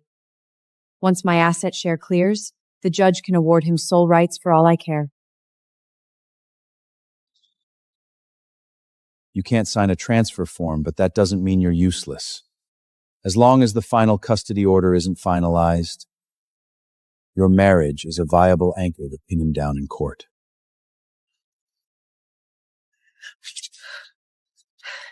The Laundromat building is hitting foreclosure auction. The notice states the oncoming buyer has the right to clear out the active 10-6 flat. Snap a photo of the notice and route it to Mason. Tomorrow morning, we audit the lease terms first. Don't rush into dropping a bid number. You just cleared my back rent. I refuse to let you sink more cash into this hole on my account. Don't you have ties to Sophia? Have her buy out the entire building. With this many storefronts under us, the rental yields are pure profit. First, figure out how to protect Emma instead of calculating how much rent you could collect. The preliminary disclosure is missing any terms that explicitly shield the business. I'm pulling the complete registry. Until the data syncs, we map out the worst case scenario for negotiation or bidding. The machinery holds residual value, but that doesn't mean the property frame is worth buying out. A building isn't a treasure chest, sis. If we misread the liability lines, it drags the whole family down with it. Then we pass on it. The fact that you turned around to throw me a lifeline once is more than enough for me. The auction house needs a compliant facility for cleaning and cataloging textile collectibles. We buy the building, the laundromat becomes the anchor client, and the other storefronts remain rented. This isn't charity. It's a business project. What's the cost ceiling? $420,000. The second it ticks past, you drop the paddle. No emotional bidding. Mr. Howard, they are verified as preparing to bid on the lot. The machinery itself functions normally. The real bleeding edge is the pipeline utility rights. The court's amended disclosure left the lines completely dark. I'm moving for an amended disclosure today. Since the utility lines are dark, the court should delay the auction rather than forcing a buyer to litigate a rescission lawsuit post-HAMA. Audit the boundary crossing section of the pipeline first. If the liability tracks with the upper structure title, we lock our calculations to our floor alone. It's not alone. We don't shield the entire building's debt. You're out here hunting for where we lose cash before you ever hunt for the profit line. That's the only reason I have the guts to stand at the auction block with you. It just ticked to 400 grand. If you don't flash the paddle right now, the shop is gone. The ceiling is 420,000. Protocols aren't written to be tossed out the window the second you face a headwind. 420,30,000. Aren't you supposed to be backing your sister up, kid? 10 grand is all it takes to axe your family devotion line? Drop the panel. I'd rather shift locations entirely than watch you dive into a hole on my account.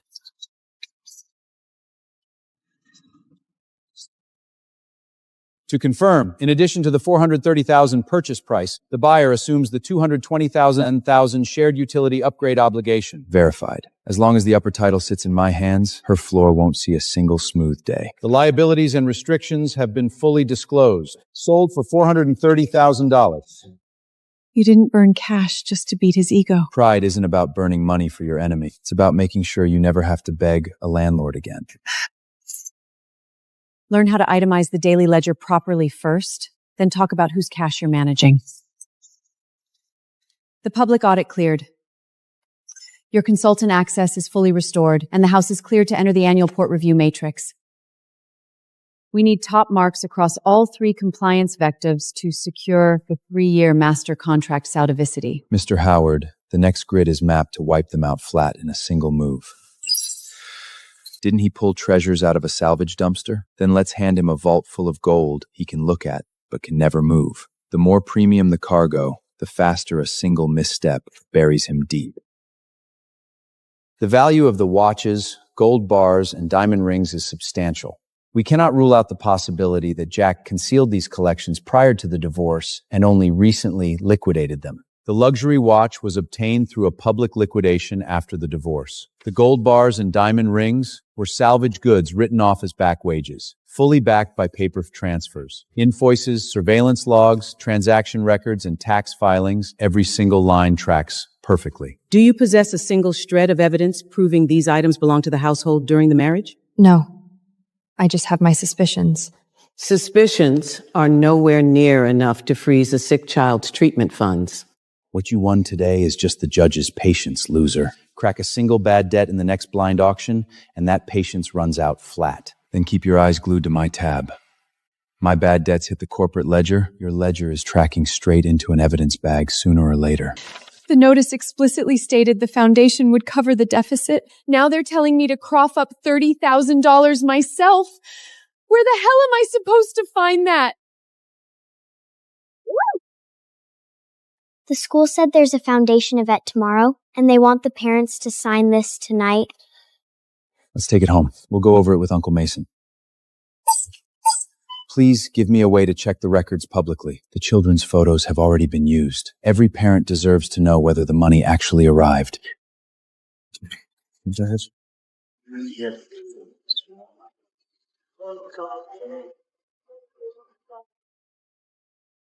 Two primary sponsors for the port review matrix are also listed on the Foundation's donor sheet.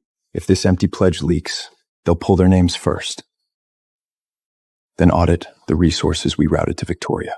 Pump tomorrow's charity gala even bigger. Massive ceremonial, checks, media crews, and the sick kids. Not a single element can be missing. You promised me I'd step out publicly as the official face of the foundation. Now that the account is empty, I'm the one who looks like a damn fool. The cameras only capture the check. They don't audit the liquidation settlement date.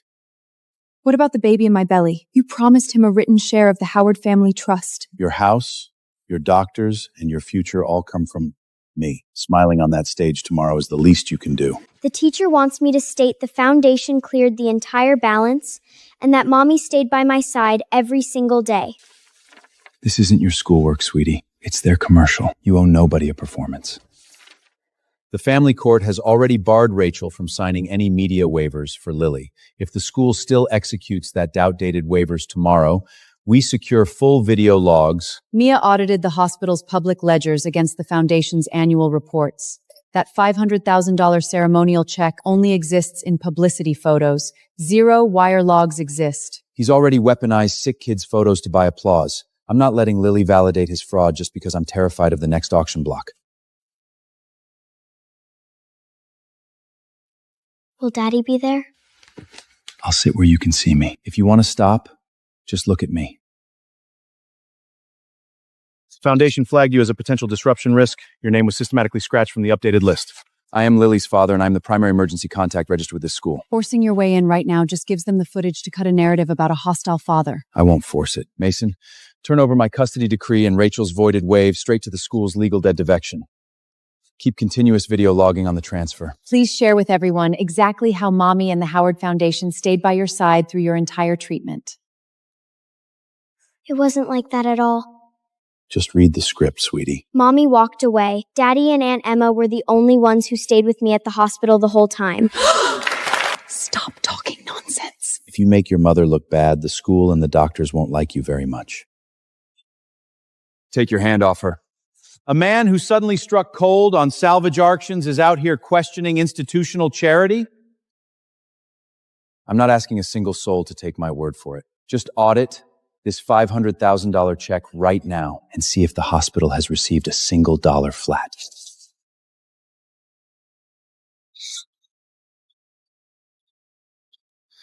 Did I say something wrong, Daddy?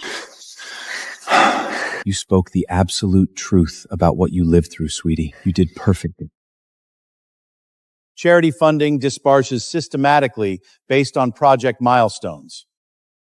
Only an outsider completely ignorant of proportion protocols would twist a minor delay into a fraud. This is the Foundation's public ledger cross-referenced against the hospital's verified intake records.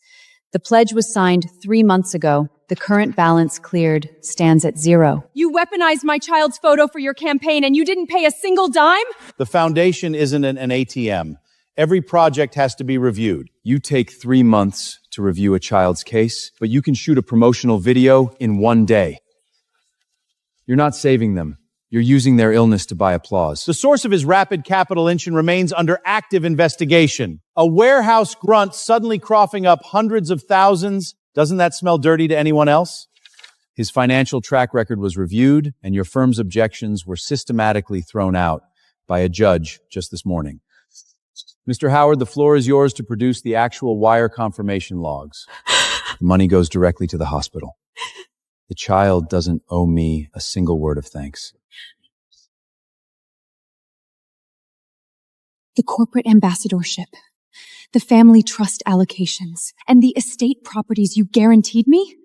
Were they all built on a dummy check? Don't forget, without me, you wouldn't even be standing here.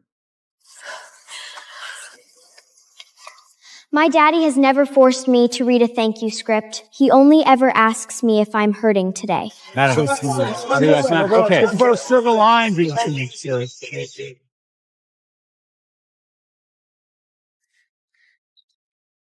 You honestly think tearing down a few billboards is going to shield your consulting reputations at the port? The billboards can be cut down flat, but the hospital's empty ledgers and the words spoken by these kids cannot be systematically erased. Stop talking about down the road. Turn over the finalized trust allocation files right here, right now. You completely tanked the entire media event today, and you expect me to sign off on trust files? So from the very beginning, all you ever wanted in her sickness. Without me, you'd still be a poor worker's ex-wife. Don't think you're more important than you are.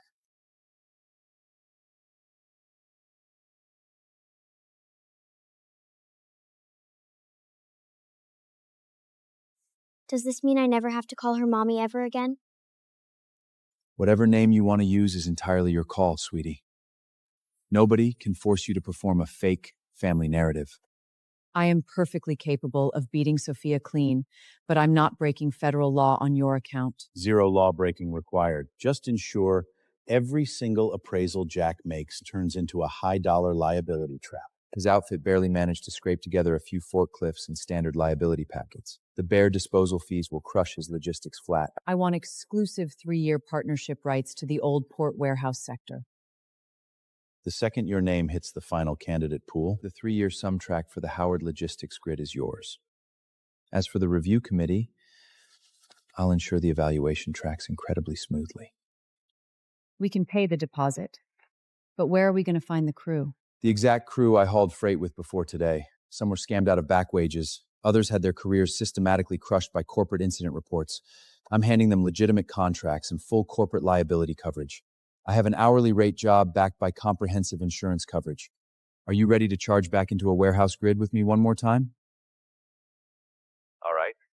I'll bring a few old colleagues who are still willing to enter a warehouse.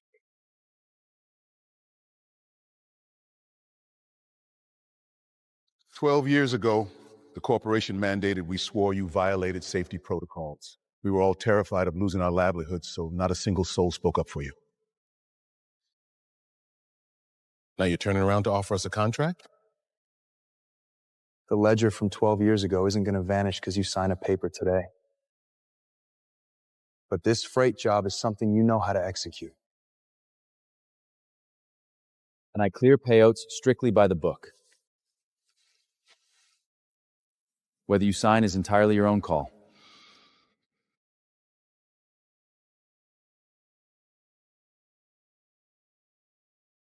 The review matrix doesn't just calculate the value you ungerve. Chemicals, illegal weaponry, biohazard waste. The second you spot a single item, freeze operations and flag it. A single violation disqualifies the entire crew flat.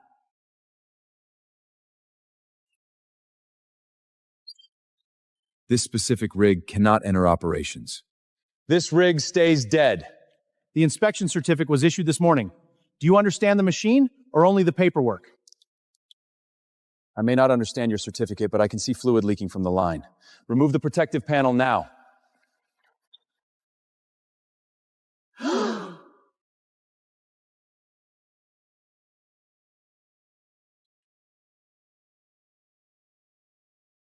You didn't just save our matrix score, kid. If the brakes blow out under a full load, the ground crew takes the entire hit. Lock onto that exact hydraulic failure.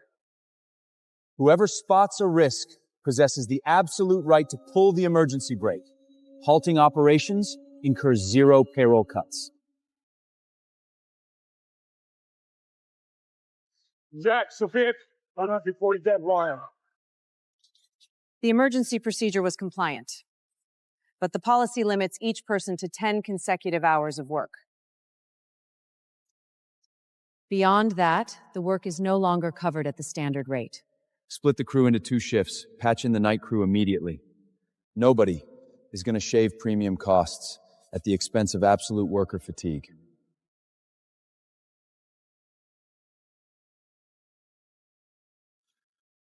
"12 years ago, I was too afraid to speak up. Today, I'll be the first to say something."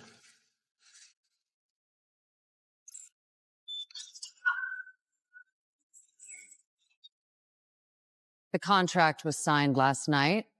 The rigs were lented this morning, and your entire deployment lead is handwritten. An outfit like this expects to handle a 48-hour logistics cleanout? Which is exactly why every single name on the manifest has a verified backup, and every rig is trailed by a spare. You possess the right to look down on my crew, that's fine.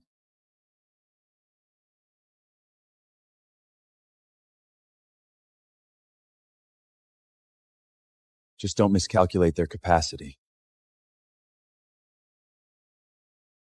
The team that locks down the highest cumulative net recovery value across 3 rounds while clearing every candidate slot for the 3-year Portmaster contract. Any illegal dumping drops the round's valuation straight to 0. A critical compliance failure triggers immediate disqualification from the tournament. A $250,000 lot can be swallowed by $260,000 in rigging, restoration, and storage costs. That puts your score at negative 10,000. Stop confusing appraised value with profit. I audit the operational cost projections before I ever lock my eyes on the unit door. I suggest you do the exact same thing, pal.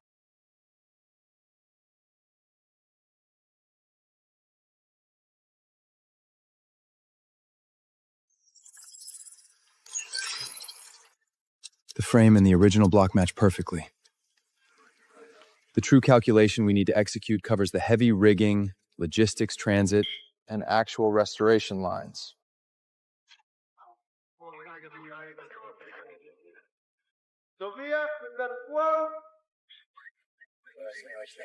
His patchwork outfit is only running a single pre-owned flatbed. Even if he snaps up the vehicle title, he doesn't possess the capacity to haul it away. Logistics can be rented instantly, but the restoration liabilities dictate the actual ceiling. Without verified metrics, I refuse to blindly spike the bid numbers for you. 24 grand flat to buy rotted wood and rusted steel. The second the cleanout finishes, you're left with nothing but an empty unit photo.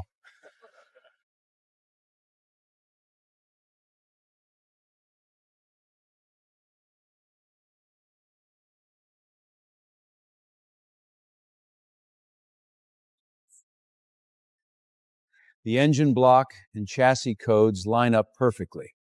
Post-restoration valuation confidently hits $250,000. Heavy rigging, enclosed logistics, and standard restoration drain roughly $60,000, minus the 24 grand purchase price and facility fees. It leaves a massive net yield.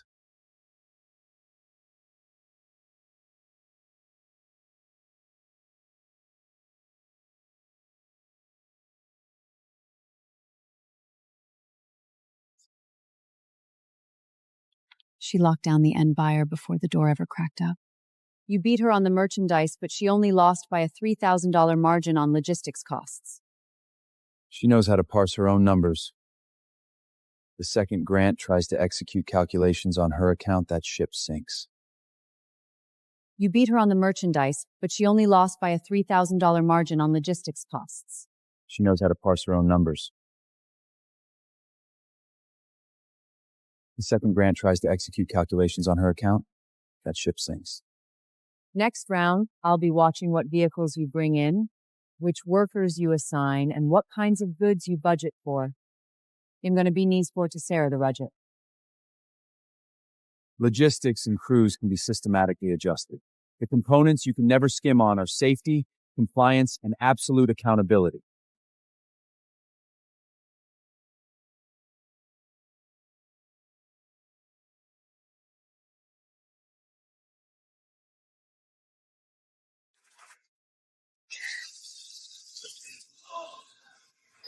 Those aren't returns.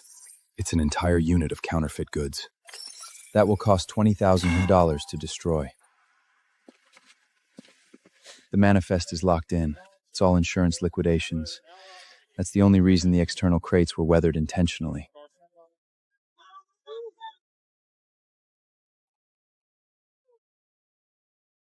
You don't even have the balls to flash your paddle this round?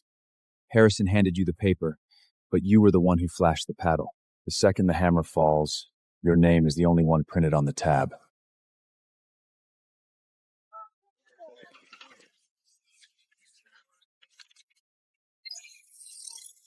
The hardware metrics are flawless, but whether they can be liquidated legally depends entirely on a regulatory compliance audit.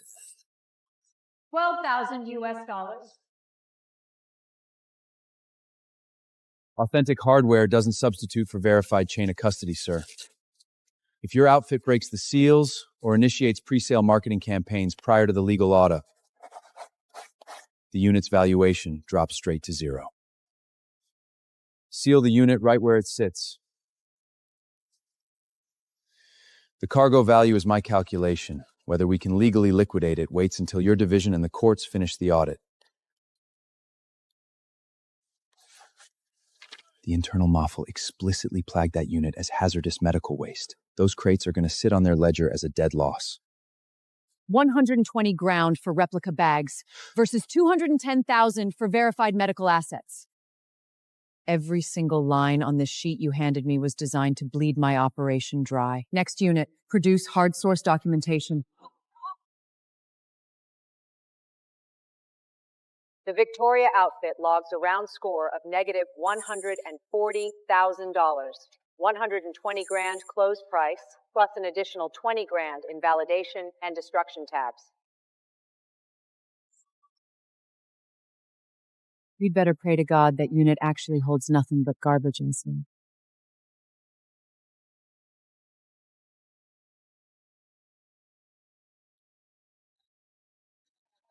Why aren't you charging inside to unearth the treasure, kid? Terrified the crates are packed with an infectious disease? Clear the security perimeters and verification chains first. The guys who are always rushing to grab the cargo aren't chasing profit. They're terrified everyone else will spot their blunders first.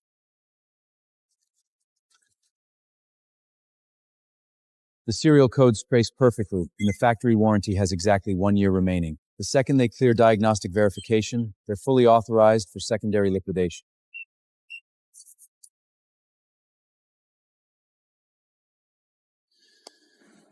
Liquidate 4 units through standard channels. Route the remaining 2 directly to the Children's Hospital based on the internal cost breakdown of this lot. The donation must execute complete take, inspection, and maintenance agreements. We don't use market valuations. Those 2 units command a market valuation pushing $70,000. If you surrender that asset line, the candidate spot could easily slip away with it. You can make up lost ground in the rankings. But if a hospital bed is missing a machine, you may never get that child back.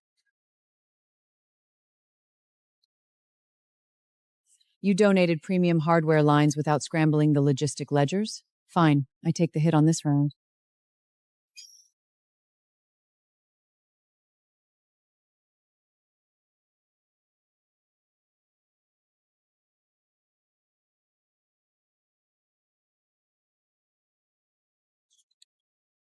This round calculates strictly on legally binding net contract values. If the contract breaks within 7 days, the score is systematically rescinded. The unit at Terminal 17 was abandoned under a subsidiary's delinquent storage balance long ago. Its disposition rights just hit the port auction registry. Swap the cargo manifest to read scrap construction piping. If Jack locks down the container, file a hazardous leak flag immediately to freeze the unit door. That container still preserves the original project samples and the liability insurance files from 12 years ago. The second that door cracks open, it's not just our credentials we lose. Which is exactly why it can never open, pal. Have Victoria spite the bid numbers past Jack's hard ceiling, then have Harrison's new corporate shell buy the title back. We only deploy the contamination leak flag if Jack wins the hammer. You took the cash 12 years ago. You don't possess the right to act clean now.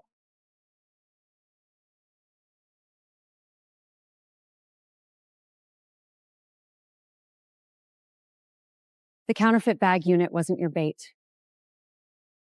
I fell for it because I trusted the internal manifest Harrison handed me blindly. At an auction, the answers someone hands you can cost more than what you can't see. The final round is for unacclaimed shipping containers with bids in the hundreds of thousands. You can walk away from a storage unit.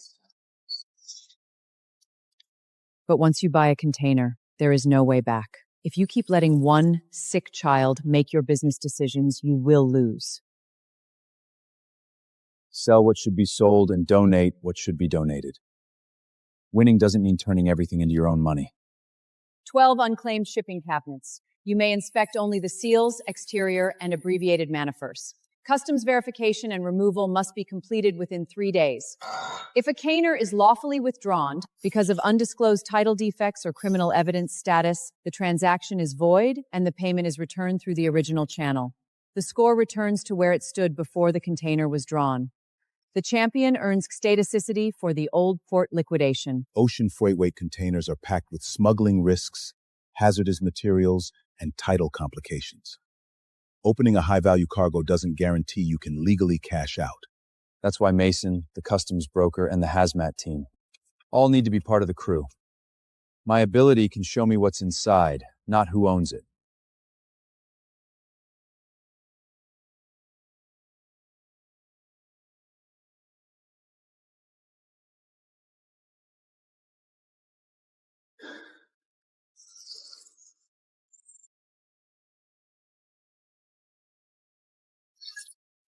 This isn't a treasure chest. It's the exact evidence they tried to bury in the dark a second time. You recognize that specific serial code? Prior to the catastrophe 12 years ago, that batch was the final manifest I signed for. The corporate court report swore it was systematically destroyed. Yet it sits right here on the concrete.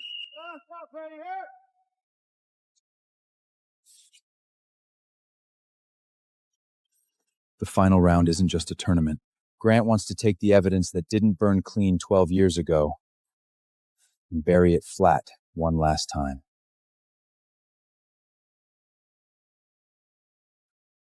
I can testify that this container number appeared in the records. But I didn't see what was inside.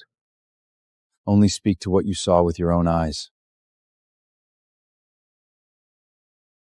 We already paid a lifelong price for trying to finish someone else's narrative layout.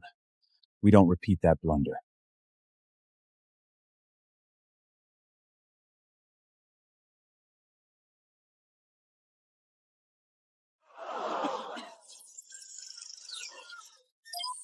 The film reels aren't damp, but I can't tell who owns them.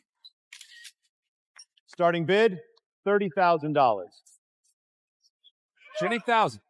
What's the matter? Smelled the rot and lost your balls, kid? Water-damaged furniture equals a 3-truck clean-out liability, and mold protection adds separate overhead. Praise the film reels at 0 value before the title chain is verified. Bidding ceiling is 35 grand flat.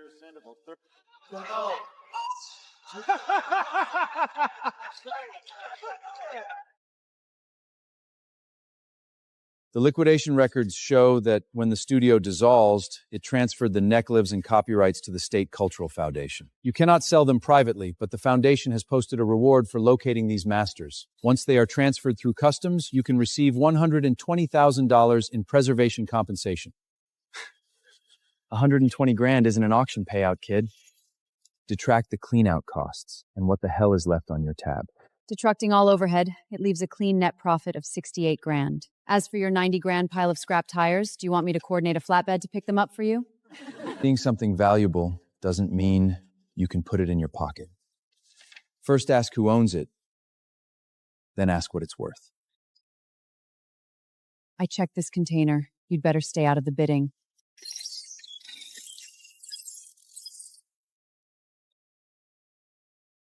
The motorcycle is valuable, but the crate with the replaced seal is what really determines this container's risk.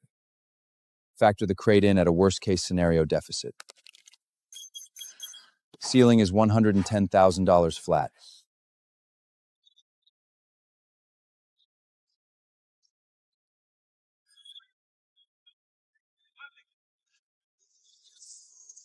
Before today, our only assignment was to haul the weight out flat. Not a single boss told us the cargo was illegal. And the grunts ended up taking the entire legal liability track. Which is exactly why every single tampered seal, cargo manifest, and operational freeze requires a continuous log. The second you spot a hazard, halt operations flat. We are never letting the ground crew shield the corporation ever again.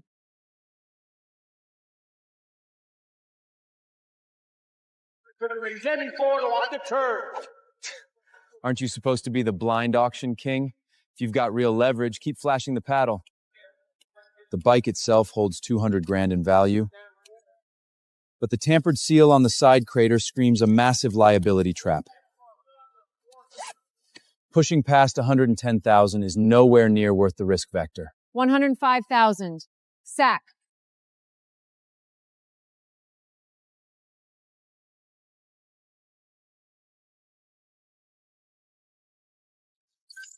The chassis and engine numbers both match. This round, I beat you on judgment and investigation.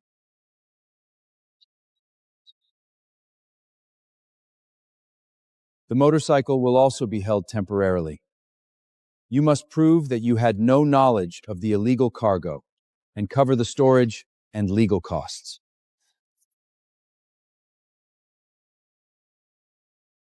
The verified cargo manifest you handed me? Why the hell was this exact crate systematically omitted from the data?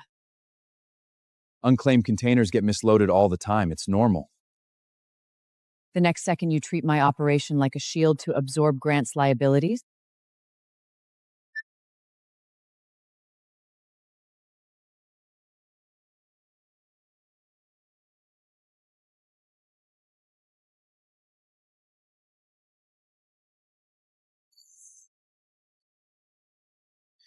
Winning the bidding only secures the disposition rights. It buys you zero authorization to touch criminal evidence. The second a hazardous leak is verified inside, the keys clear straight to customs escrow, meaning we toss down the capital for the hammer, and we potentially walk away with zero cargo. Correct. 280 grand doesn't purchase the cargo inside. It exclusively purchases one outcome, ensuring the evidence doesn't vanish in the dark. The cargo manifest Harrison fed me was completely fraudulent. For the final container, his directive was to spike the bid numbers blindly until you were forced to drop your paddle. Why are you telling us? I can destroy your outfit on the bidding floor, but I am not helping a corporate criminal systematically erase evidence. I still want the old port contract candidacy, but I'm going to win it clean on my own metrics. The accident cabinet will be put up for auction ahead of schedule in 15 minutes.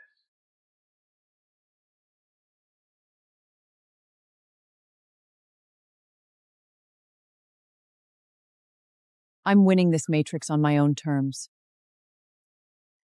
Whatever evidence you guys packed inside that container, whoever signs the contract absorbs the criminal liability clean.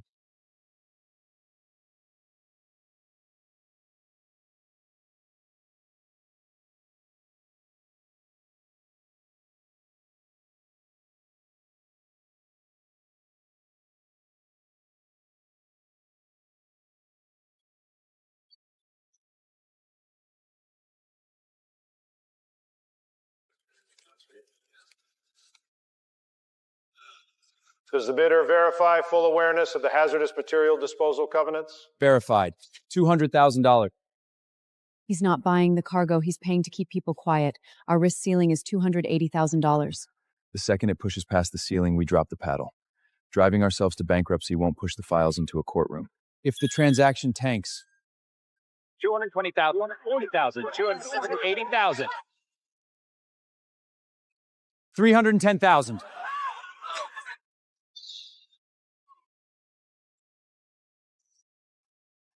I am not flashing a paddle on an invalid bid number, and I am damn sure not destroying evidence for Grant.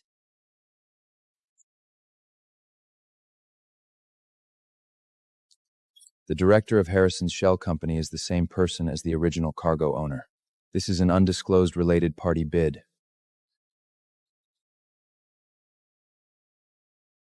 I stripped down their rigged deck for you, but I'm not underwriting your balance sheet. The $280,000 price and whatever hazard sits inside, you carry that weight alone now.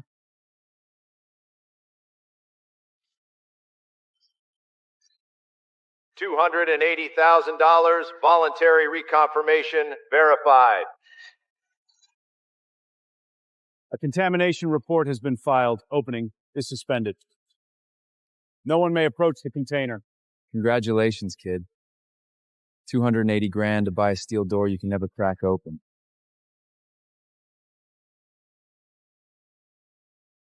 The payroll and insurance funds are completely isolated in separate escrow. Even if the container stays dead and the project bleeds capital,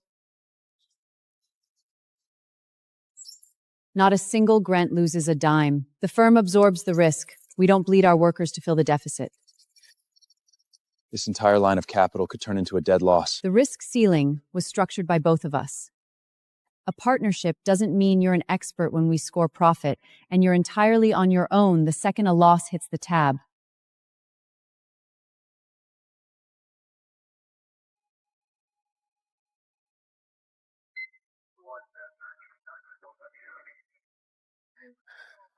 Follow him. Zero physical contact. Just pin down his coordinates and log exactly where he lands.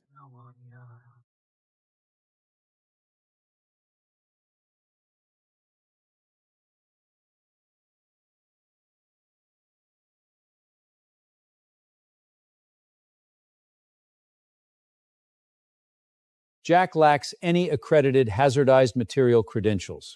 Leaving the asset in his hands compromises the entire safety grid of this port. The disposition title has legally vested, but the hazardous vectors and criminal evidence must pay exclusively under regulatory oversight. Since the original title holder faces massive contamination liability, letting them dictate the cleanup crew completely compromises the investigation.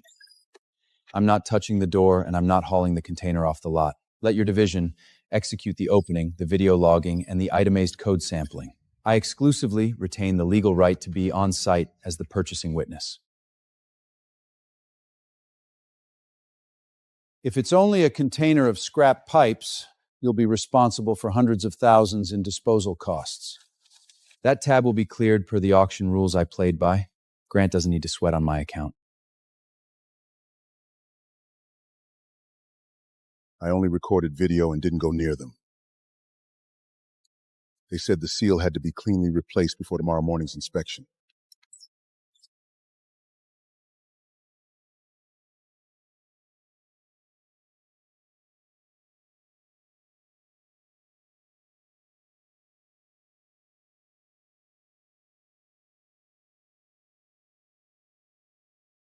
Staking out a crate of toxic waste at midnight, you honestly think you're wearing a badge now, kid? I don't wear a badge, which is exactly why the video files were already routed straight to the enforcement units who do. Someone tried to reproduce the original seal using old crimping plies. Before the container is opened tomorrow, everyone at the scene must register their fingerprints. Flying investigation with banks.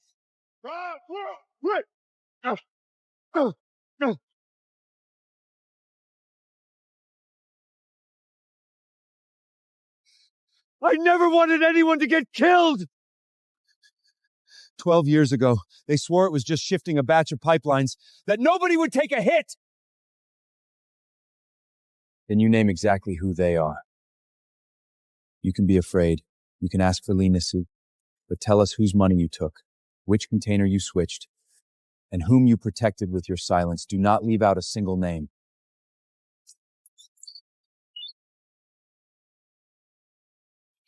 The raw engineering files stated it plain as day. That line of pipelines was a ticking time bomb. Grant ordered the worst of the corroded batch funneled into an abandoned container, then pinned the entire structural failure onto Jack's tab. They just adding be profit at Peugeot Jack's titter. He said Jack was just a temporary contract grunt. Broke, zero legal representation, and not a single soul would ever step out to speak for him. They locked onto my name not because I was closest to the disaster footprint, but because I was furthest from a lawyer. 12 years ago, you couldn't afford a lawyer. Today, that fact will be entered into the case record.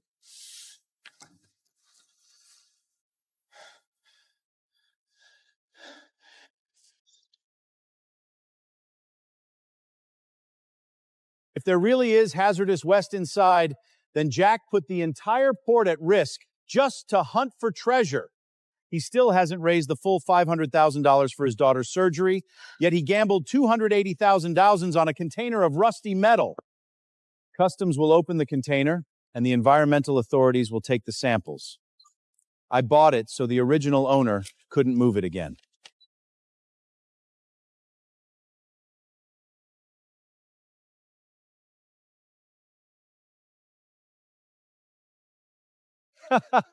$280,000 for rusty scrap? Looks like even your magic eyes can be blind. Based on what we can see, disposal will cost at least $400,000, unless Customs confirms that it was undisclosed criminal evidence before the auction and rescinds the sale will drop from first place to last. I never bought it for its net value. His daughter is waiting for surgery, yet he put $280,000 into a container of rusty metal. Do you really believe a man like that can protect her treatment money? 12 years ago, I believed your damn report and blamed my son for 12 years. Today, even if the container is full of rusty scrap, I'll wait until the government finishes its investigation. I don't believe a word you say.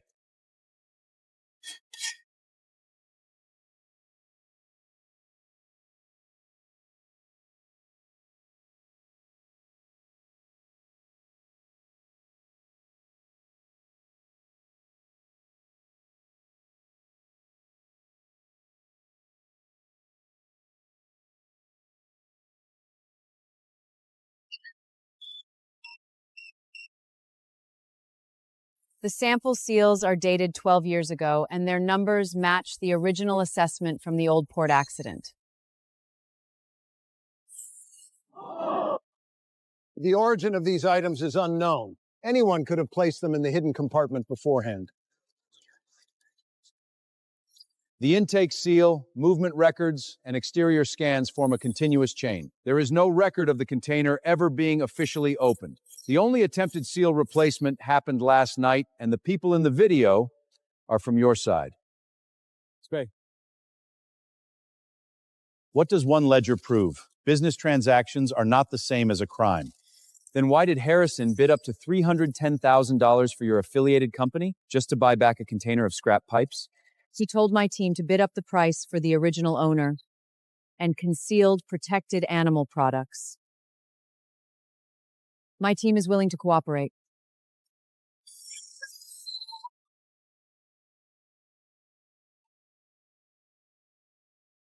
We won!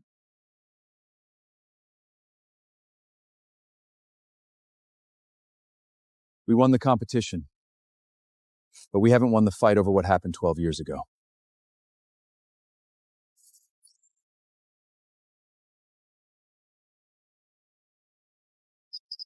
The original drive will go to the forensic lab for imaging. For now, the ledger only shows where the money went. We need to decrypt the copy to learn what the orders said.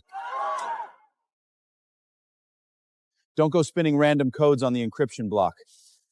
Kane organized his archive strictly by corporate project codes. The layout of the payment ledgers likely anchors to the exact same matrix. File the project codes straight into the forensic request sheet. Nobody touches the source drive.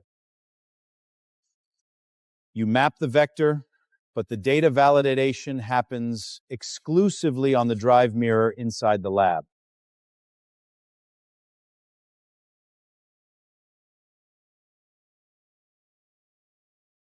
Too many failed attempts will lock the drive. The original is sealed in evidence custody, and we cannot blindly guess on the copy either. We have to identify the pattern first. My vision only verifies the drive casing holds 0 physical deformities. You can't read through encrypted code blocks. We need to isolate the pattern from the ledgers and logistics logs.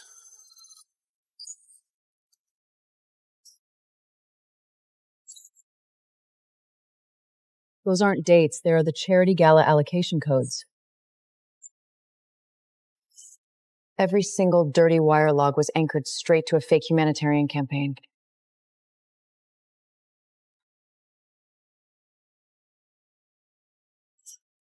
Shift the corroded pipeline batch out of the zone immediately.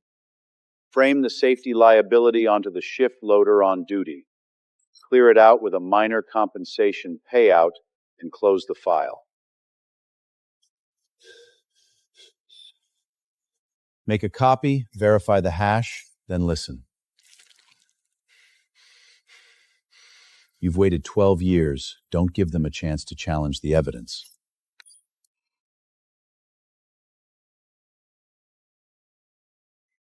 The bank has only suspended new credit for the auction house. Existing wages and Lily's medical trust are outside the scope of the asset freeze order. The paddles can stay down for a minute. The roof over Lily's bed is something not a single soul can pull down flat.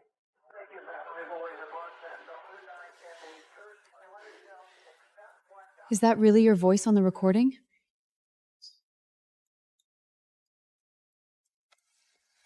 The media will only play the most frightening line. All you have to do is stand beside me at the investor's reception. What about the trust documents you promised me and the baby?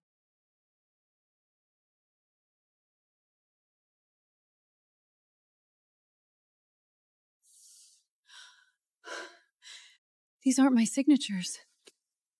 Your name is valuable. Let me borrow it for one night. Once the money comes in tomorrow, anything on paper can be changed.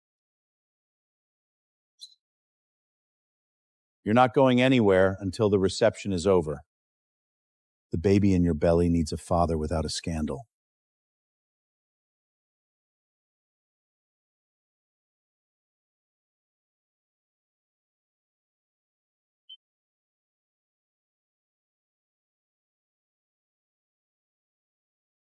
Without an active inside leak, what sane bidder throws down $280,000 to buy a container of hazardous construction scrap? I recognized the container number and noticed that the bottom panel did not match, so I judged that something was hidden inside. But I didn't know who owned it, so before opening it, I asked customs and environmental officials to witness the process. Are you testifying under oath that you can see inside a sealed container?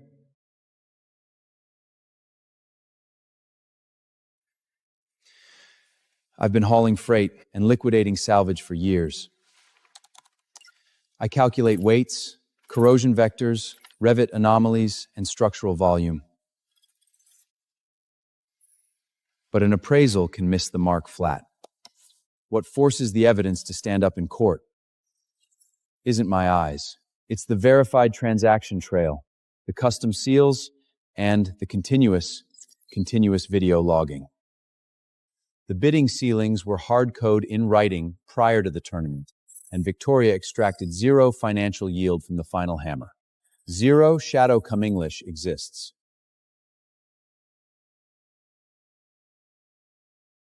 I wanted to beat him, not collude with him. I helped him in the final round because Grant wanted to use my team to destroy evidence.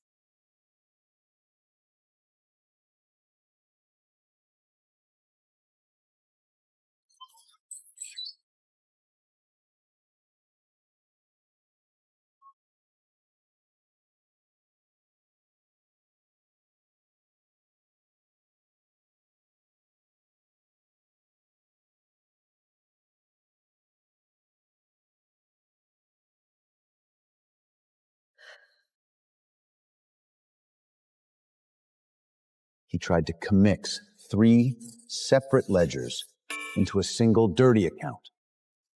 Luckily, we kept the barriers hard locked from day one.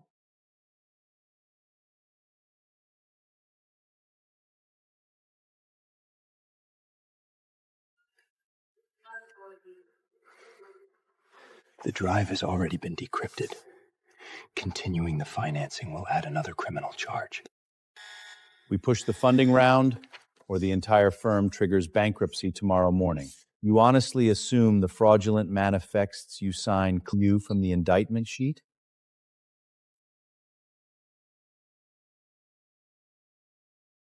The exact second the summit closes, wire the funds to the offshore routing. Even if Jack wins a court verdict down the road, he'll be auditing nothing but an empty shell corporation.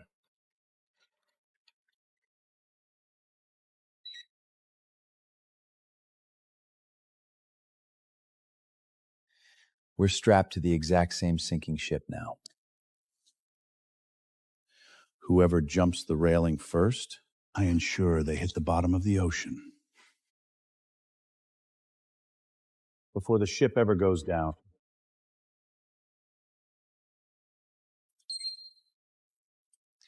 The internal evidence jackets faced 0 physical contact from the bidding team's post-intake. The opening, the false floor TED-down, and the core sampling, executed strictly under continuous government video logging.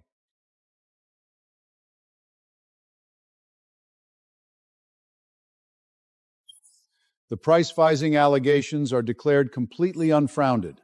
The operational credentials for Sophia's house are fully restored, and Jack's outfit is officially verified as the first-place winner of the review matrix. The drive audio, Vince's sworn deposition, and the physical pipeline cutouts cross-reference perfectly. The prosecution is locking down the financial paper trail right now. The payroll cleared, and the hospital verified the trust balance is fully locked down. Today, not a single outstanding invoice is chasing your tail, Jack. Do not discard that vintage liability report just yet. I want Lily to see with her own eyes that a scrap of paper can crush a man for 12 years. It can be corrected clean by a proper line of justice.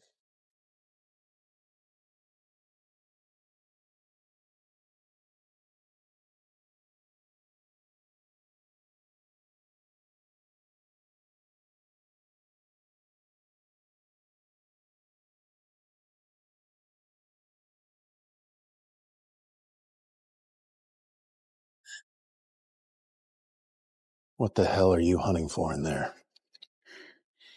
You weaponized my name and my baby to act as a shield for your corporate debt assets? The capital injection will clear flawlessly. The second you stand on that stage, the underwriting divisions don't see a liability column. They only see the Howard family guarantee. And if the funding round collapses flat? The second you walk out that door, the lines of credit, the corporate debt, and every single signature clear straight onto your personal tab. By then, you're just an emotionally compromised woman trying to raise a kid alone. Do you honestly think the banks and the judge will back your word or mine?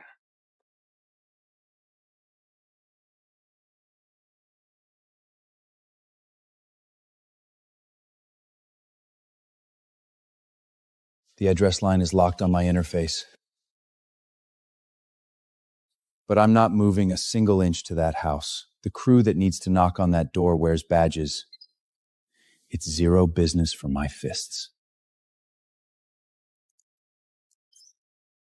She's turning over data exclusively for self-provocation, which means her historical liability isn't magically erased from the ledger. We only deploy the files that clear independent source verification. I am not trading Lily's visitation boundaries to secure the next evidence line. The evidence stands on its own. My daughter's parameters are completely non-negotiable.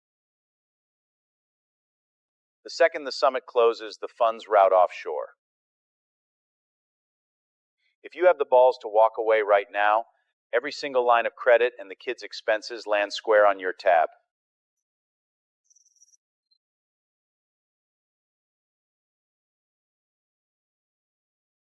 Execute the extraction protocol per your standard operating procedures.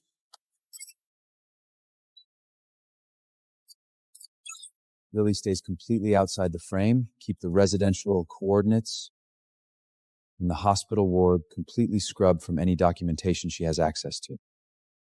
You turn the individual over to enforcement while locking Lily safe behind the front door. You map the boundaries perfectly clean. I just refuse to sit back and watch Grant deploy the exact same formula to crush another life flat. Whatever debt she owes Lily, it doesn't vanish because of this file.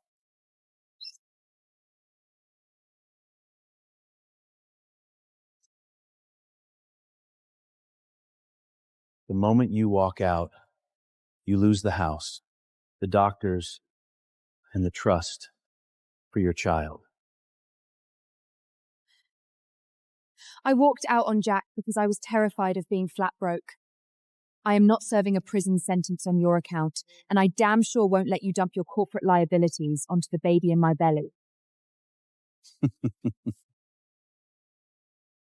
You honestly assume Jack is stepping out to throw you a lifeline? I don't need a lifeline from him. I am turning over every single scrap of paper you pushed me to sign clean to the investigators.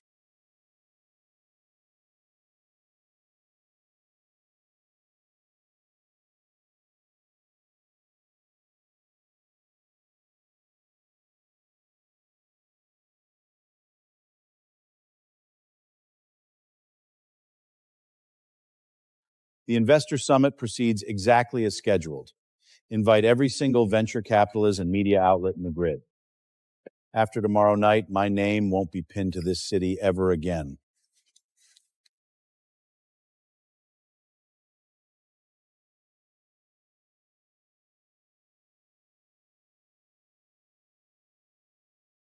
The evidence shows that Jack Wilson was not in the accident work zone at the time. The Port Authority is restoring his work credentials immediately. Let the evidence decide the old case. What I want to know now is how many people who were injured, lost their jobs, or carried the blame are still waiting to hear. It wasn't your fault. The part approved the clauses you asked to add.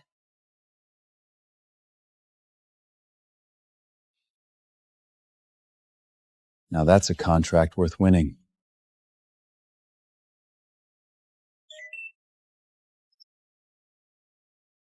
The most important thing this week is amusing parent in Tunisia is keeping her calm and stable. Your team can handle the work. Her treatment cannot be delayed again. From this exact second until the surgery concludes, I am stepping completely away from the bidding floor.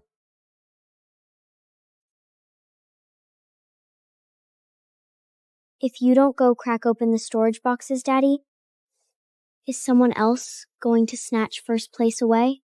First place can always be won back, sweetie. Your surgery isn't getting pushed back by a single day. Sophia can run the company. This week, your dad belongs to you. Bring me anything that needs my signature. Keep the investigation out of the ward, and don't make Lily worry about an adult case. The school failed to verify the donation before pressuring the children to take part in publicity. We formally apologize. From now on, no donation may be conditioned on publicity.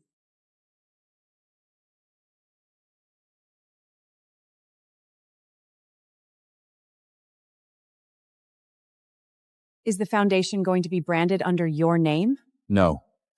The money goes directly to the hospital. And no child has to stand outstay and thank me.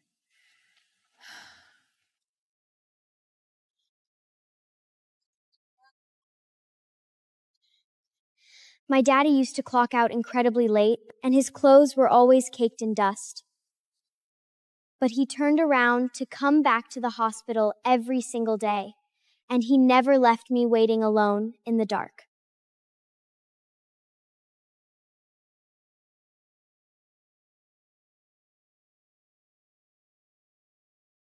I'm willing to testify. But I want a protective order and assurance that these debts won't be passed on to me or my child.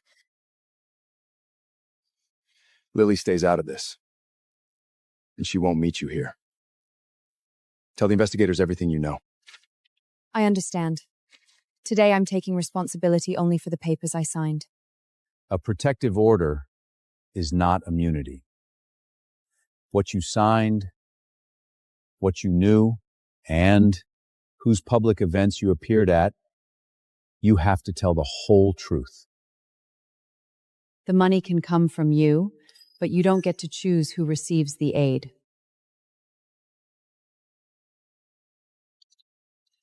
Do it that way. Life-saving aid shouldn't depend on who can cry for the cameras. I don't want him using my picture anymore. The evidence is enough to obtain search warrants, freeze accounts, and urgently block transfers.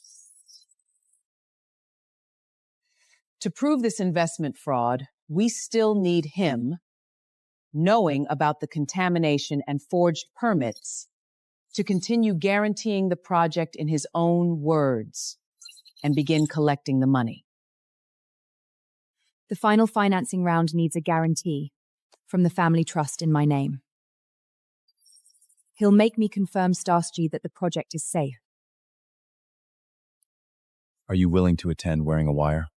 Yes. I need to prove that he controlled the signatures and transfers, and need to protect my unborn child. The moment you say the safe word, leave. Don't stay in his reach just to get one more sentence out of him. I won't.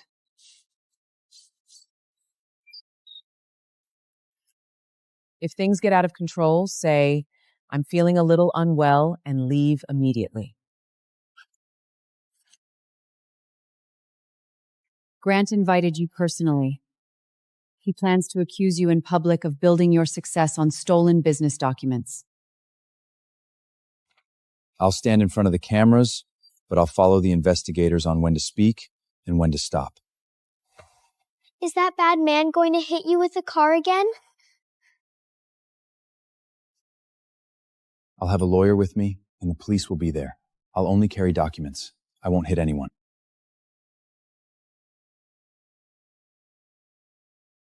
Then press this exact button if you get scared.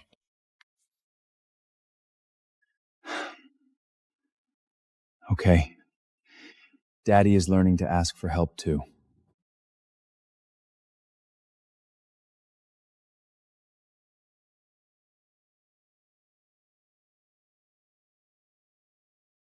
Some people dig through trash and manufacture rumors. We use capital to bring ruins back to life. Welcome. I hear you bought a container of scrape pipes and now think you can judge a developer. Scrap pipes don't lie. The people who change their numbers do. The project prospect says the final environmental permit has been issued. What is the permit number? Once financing closes, all documents will be placed in the data room. An opportunity won't wait for everyone to read at their leisure. A setup that demandates you wire the cash first and check the files later isn't called an opportunity. It's a scam. Before I sign, I want one final confirmation. The environmental report is valid, and the old accident will not affect the project. As chairman, I guarantee that there is no undisclosed contamination on this property. The final environmental permit is in effect, and tonight's funds will go only into the project's regulated escrows account.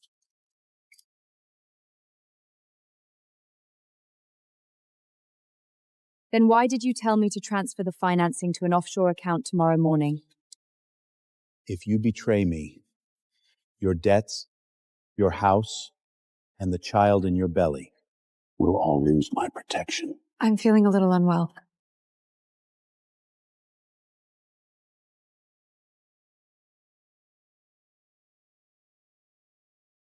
Intercepted.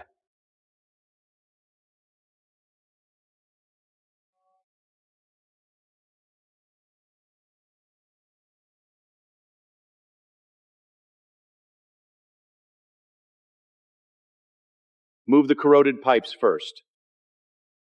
Put the responsibility on the loader working that shift. You knew the ground was contaminated and you still asked us to invest more? Was the Children's Medical Center just another sign you used to raise money? Recordings can be faked and documents can be planted. If Jack could find things inside a sealed container, he must have planned this from the beginning. The custom seals, laboratory reports, bank records, and witnesses' statements have all been secured. Mr. Grant Howard, you are suspected of investment fraud, document forgery, illegal transfer of pollutants, obstruction of investigation, and intentionally striking someone with a vehicle and fleeing the scene.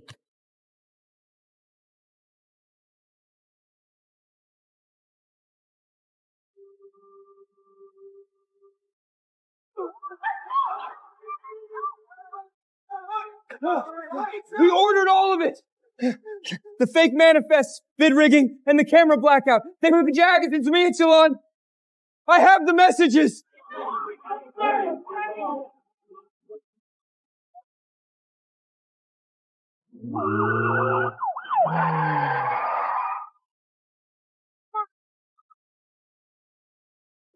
Without those eyes, you're still the poor worker no one believes. My eyes let me see objects, the evidence, and every record you left behind are what made people believe me.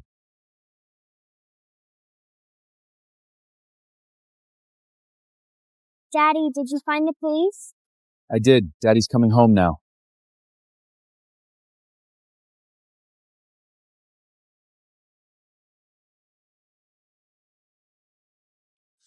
"12 years ago, you told me it wasn't you, and I asked why everyone else said it was." Back then, even I was starting to doubt myself. Today isn't about punishing you for the past. It's about making sure no one can ever use that paper to shame us again.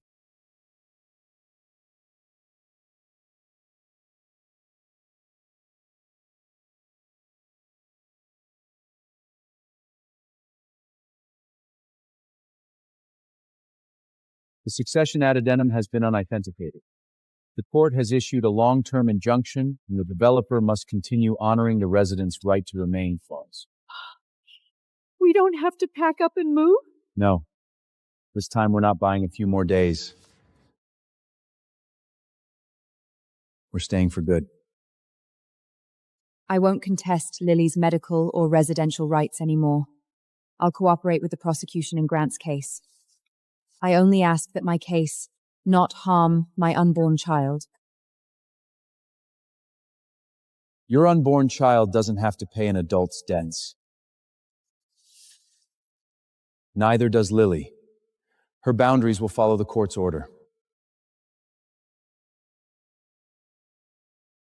The court will still hear about Lily's circumstances, but it will not require her to meet Rachel. The final ruling is tomorrow. Her statement can end the interference, but child support and unpaid medical expenses will still be handled by the court.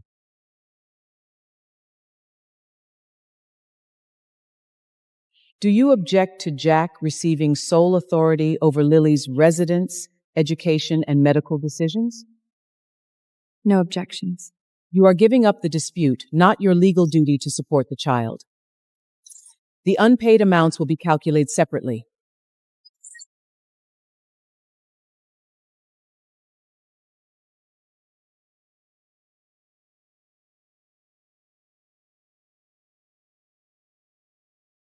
This ruling is not a reward for wealth.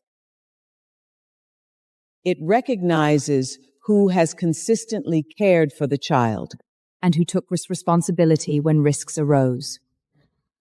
I understand completely. Her daily life will never be strapped to the fluctuations of another auction block again. From now on, the hospital and school will follow your father's formal decisions. And if there is anything you don't want, you can tell me directly. So the machines won't stop just because Mommy refuses to sign anymore? Never again, sweetie.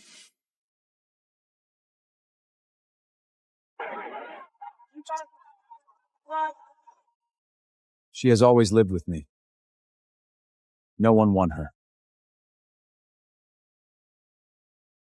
The court simply put that fact into writing.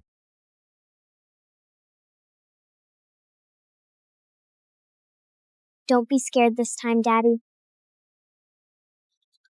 Will you still be here when I come out? Daddy isn't going anywhere.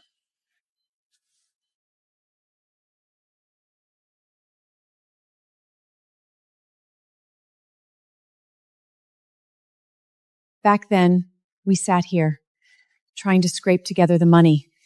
Today, the money is there, and the doctors are ready. You only have to wait for her to come back.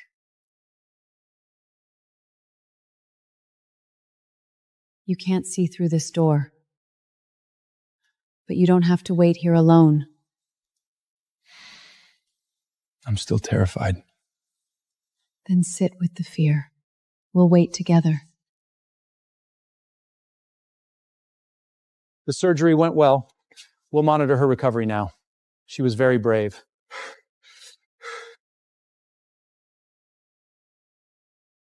You stayed the whole time, Daddy?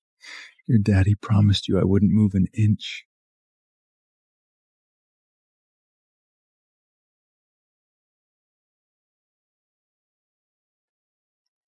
You're here too. I promised your dad we wouldn't talk about work until you woke up.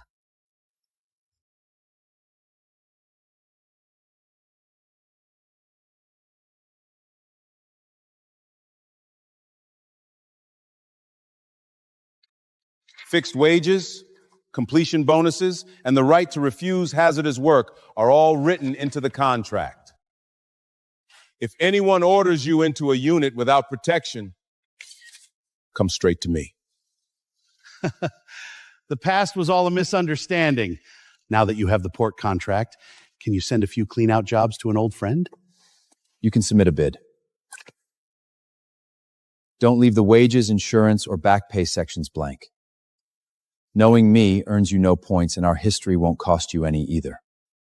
As for the back wages I owed you before, pay every worker what you owe them first. Then we can talk business. I can pay the rent myself now, and the textile collectibles business has started taking orders. Jack, you don't have to cover any shortfall for me this month. I only helped you through the door. You're the one standing on your own now.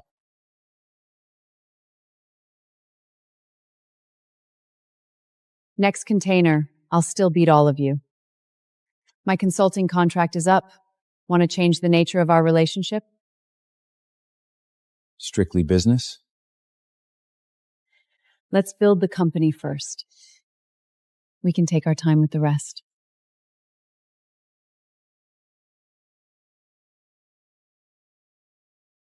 A sharp eye, experience, and luck all matters less than one word.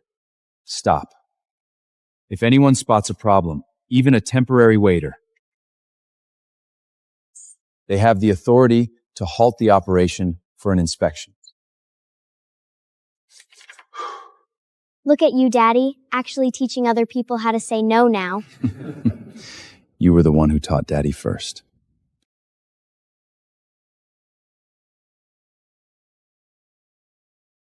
All sales are final, but we do not buy illegal goods or sell items of unknown origin. If personal belongings are found, we first try to locate the owner. Do you still get nervous? Yes. Seeing the goods clearly isn't hard. Seeing the real cost is.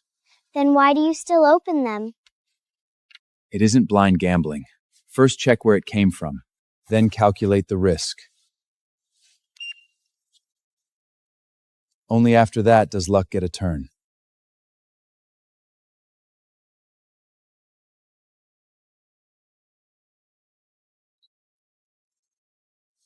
A 1965 Fender Mustang. The original neck and pickups are intact.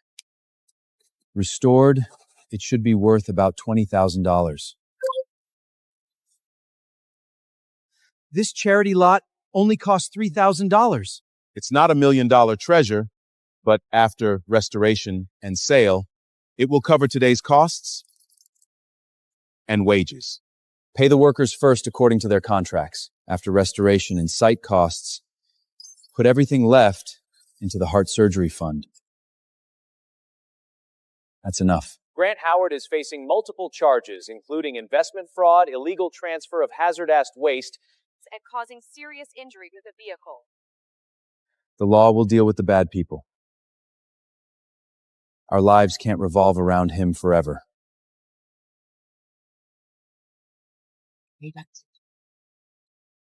Well, partner, are we cracking the next door? The boss calls the shots today. Crack it! I used to think turning my life around meant seeing through a box. Later, I understood. First, you have to believe you don't deserve to be treated like trash. Then you have to be brave enough to let others open the door with you.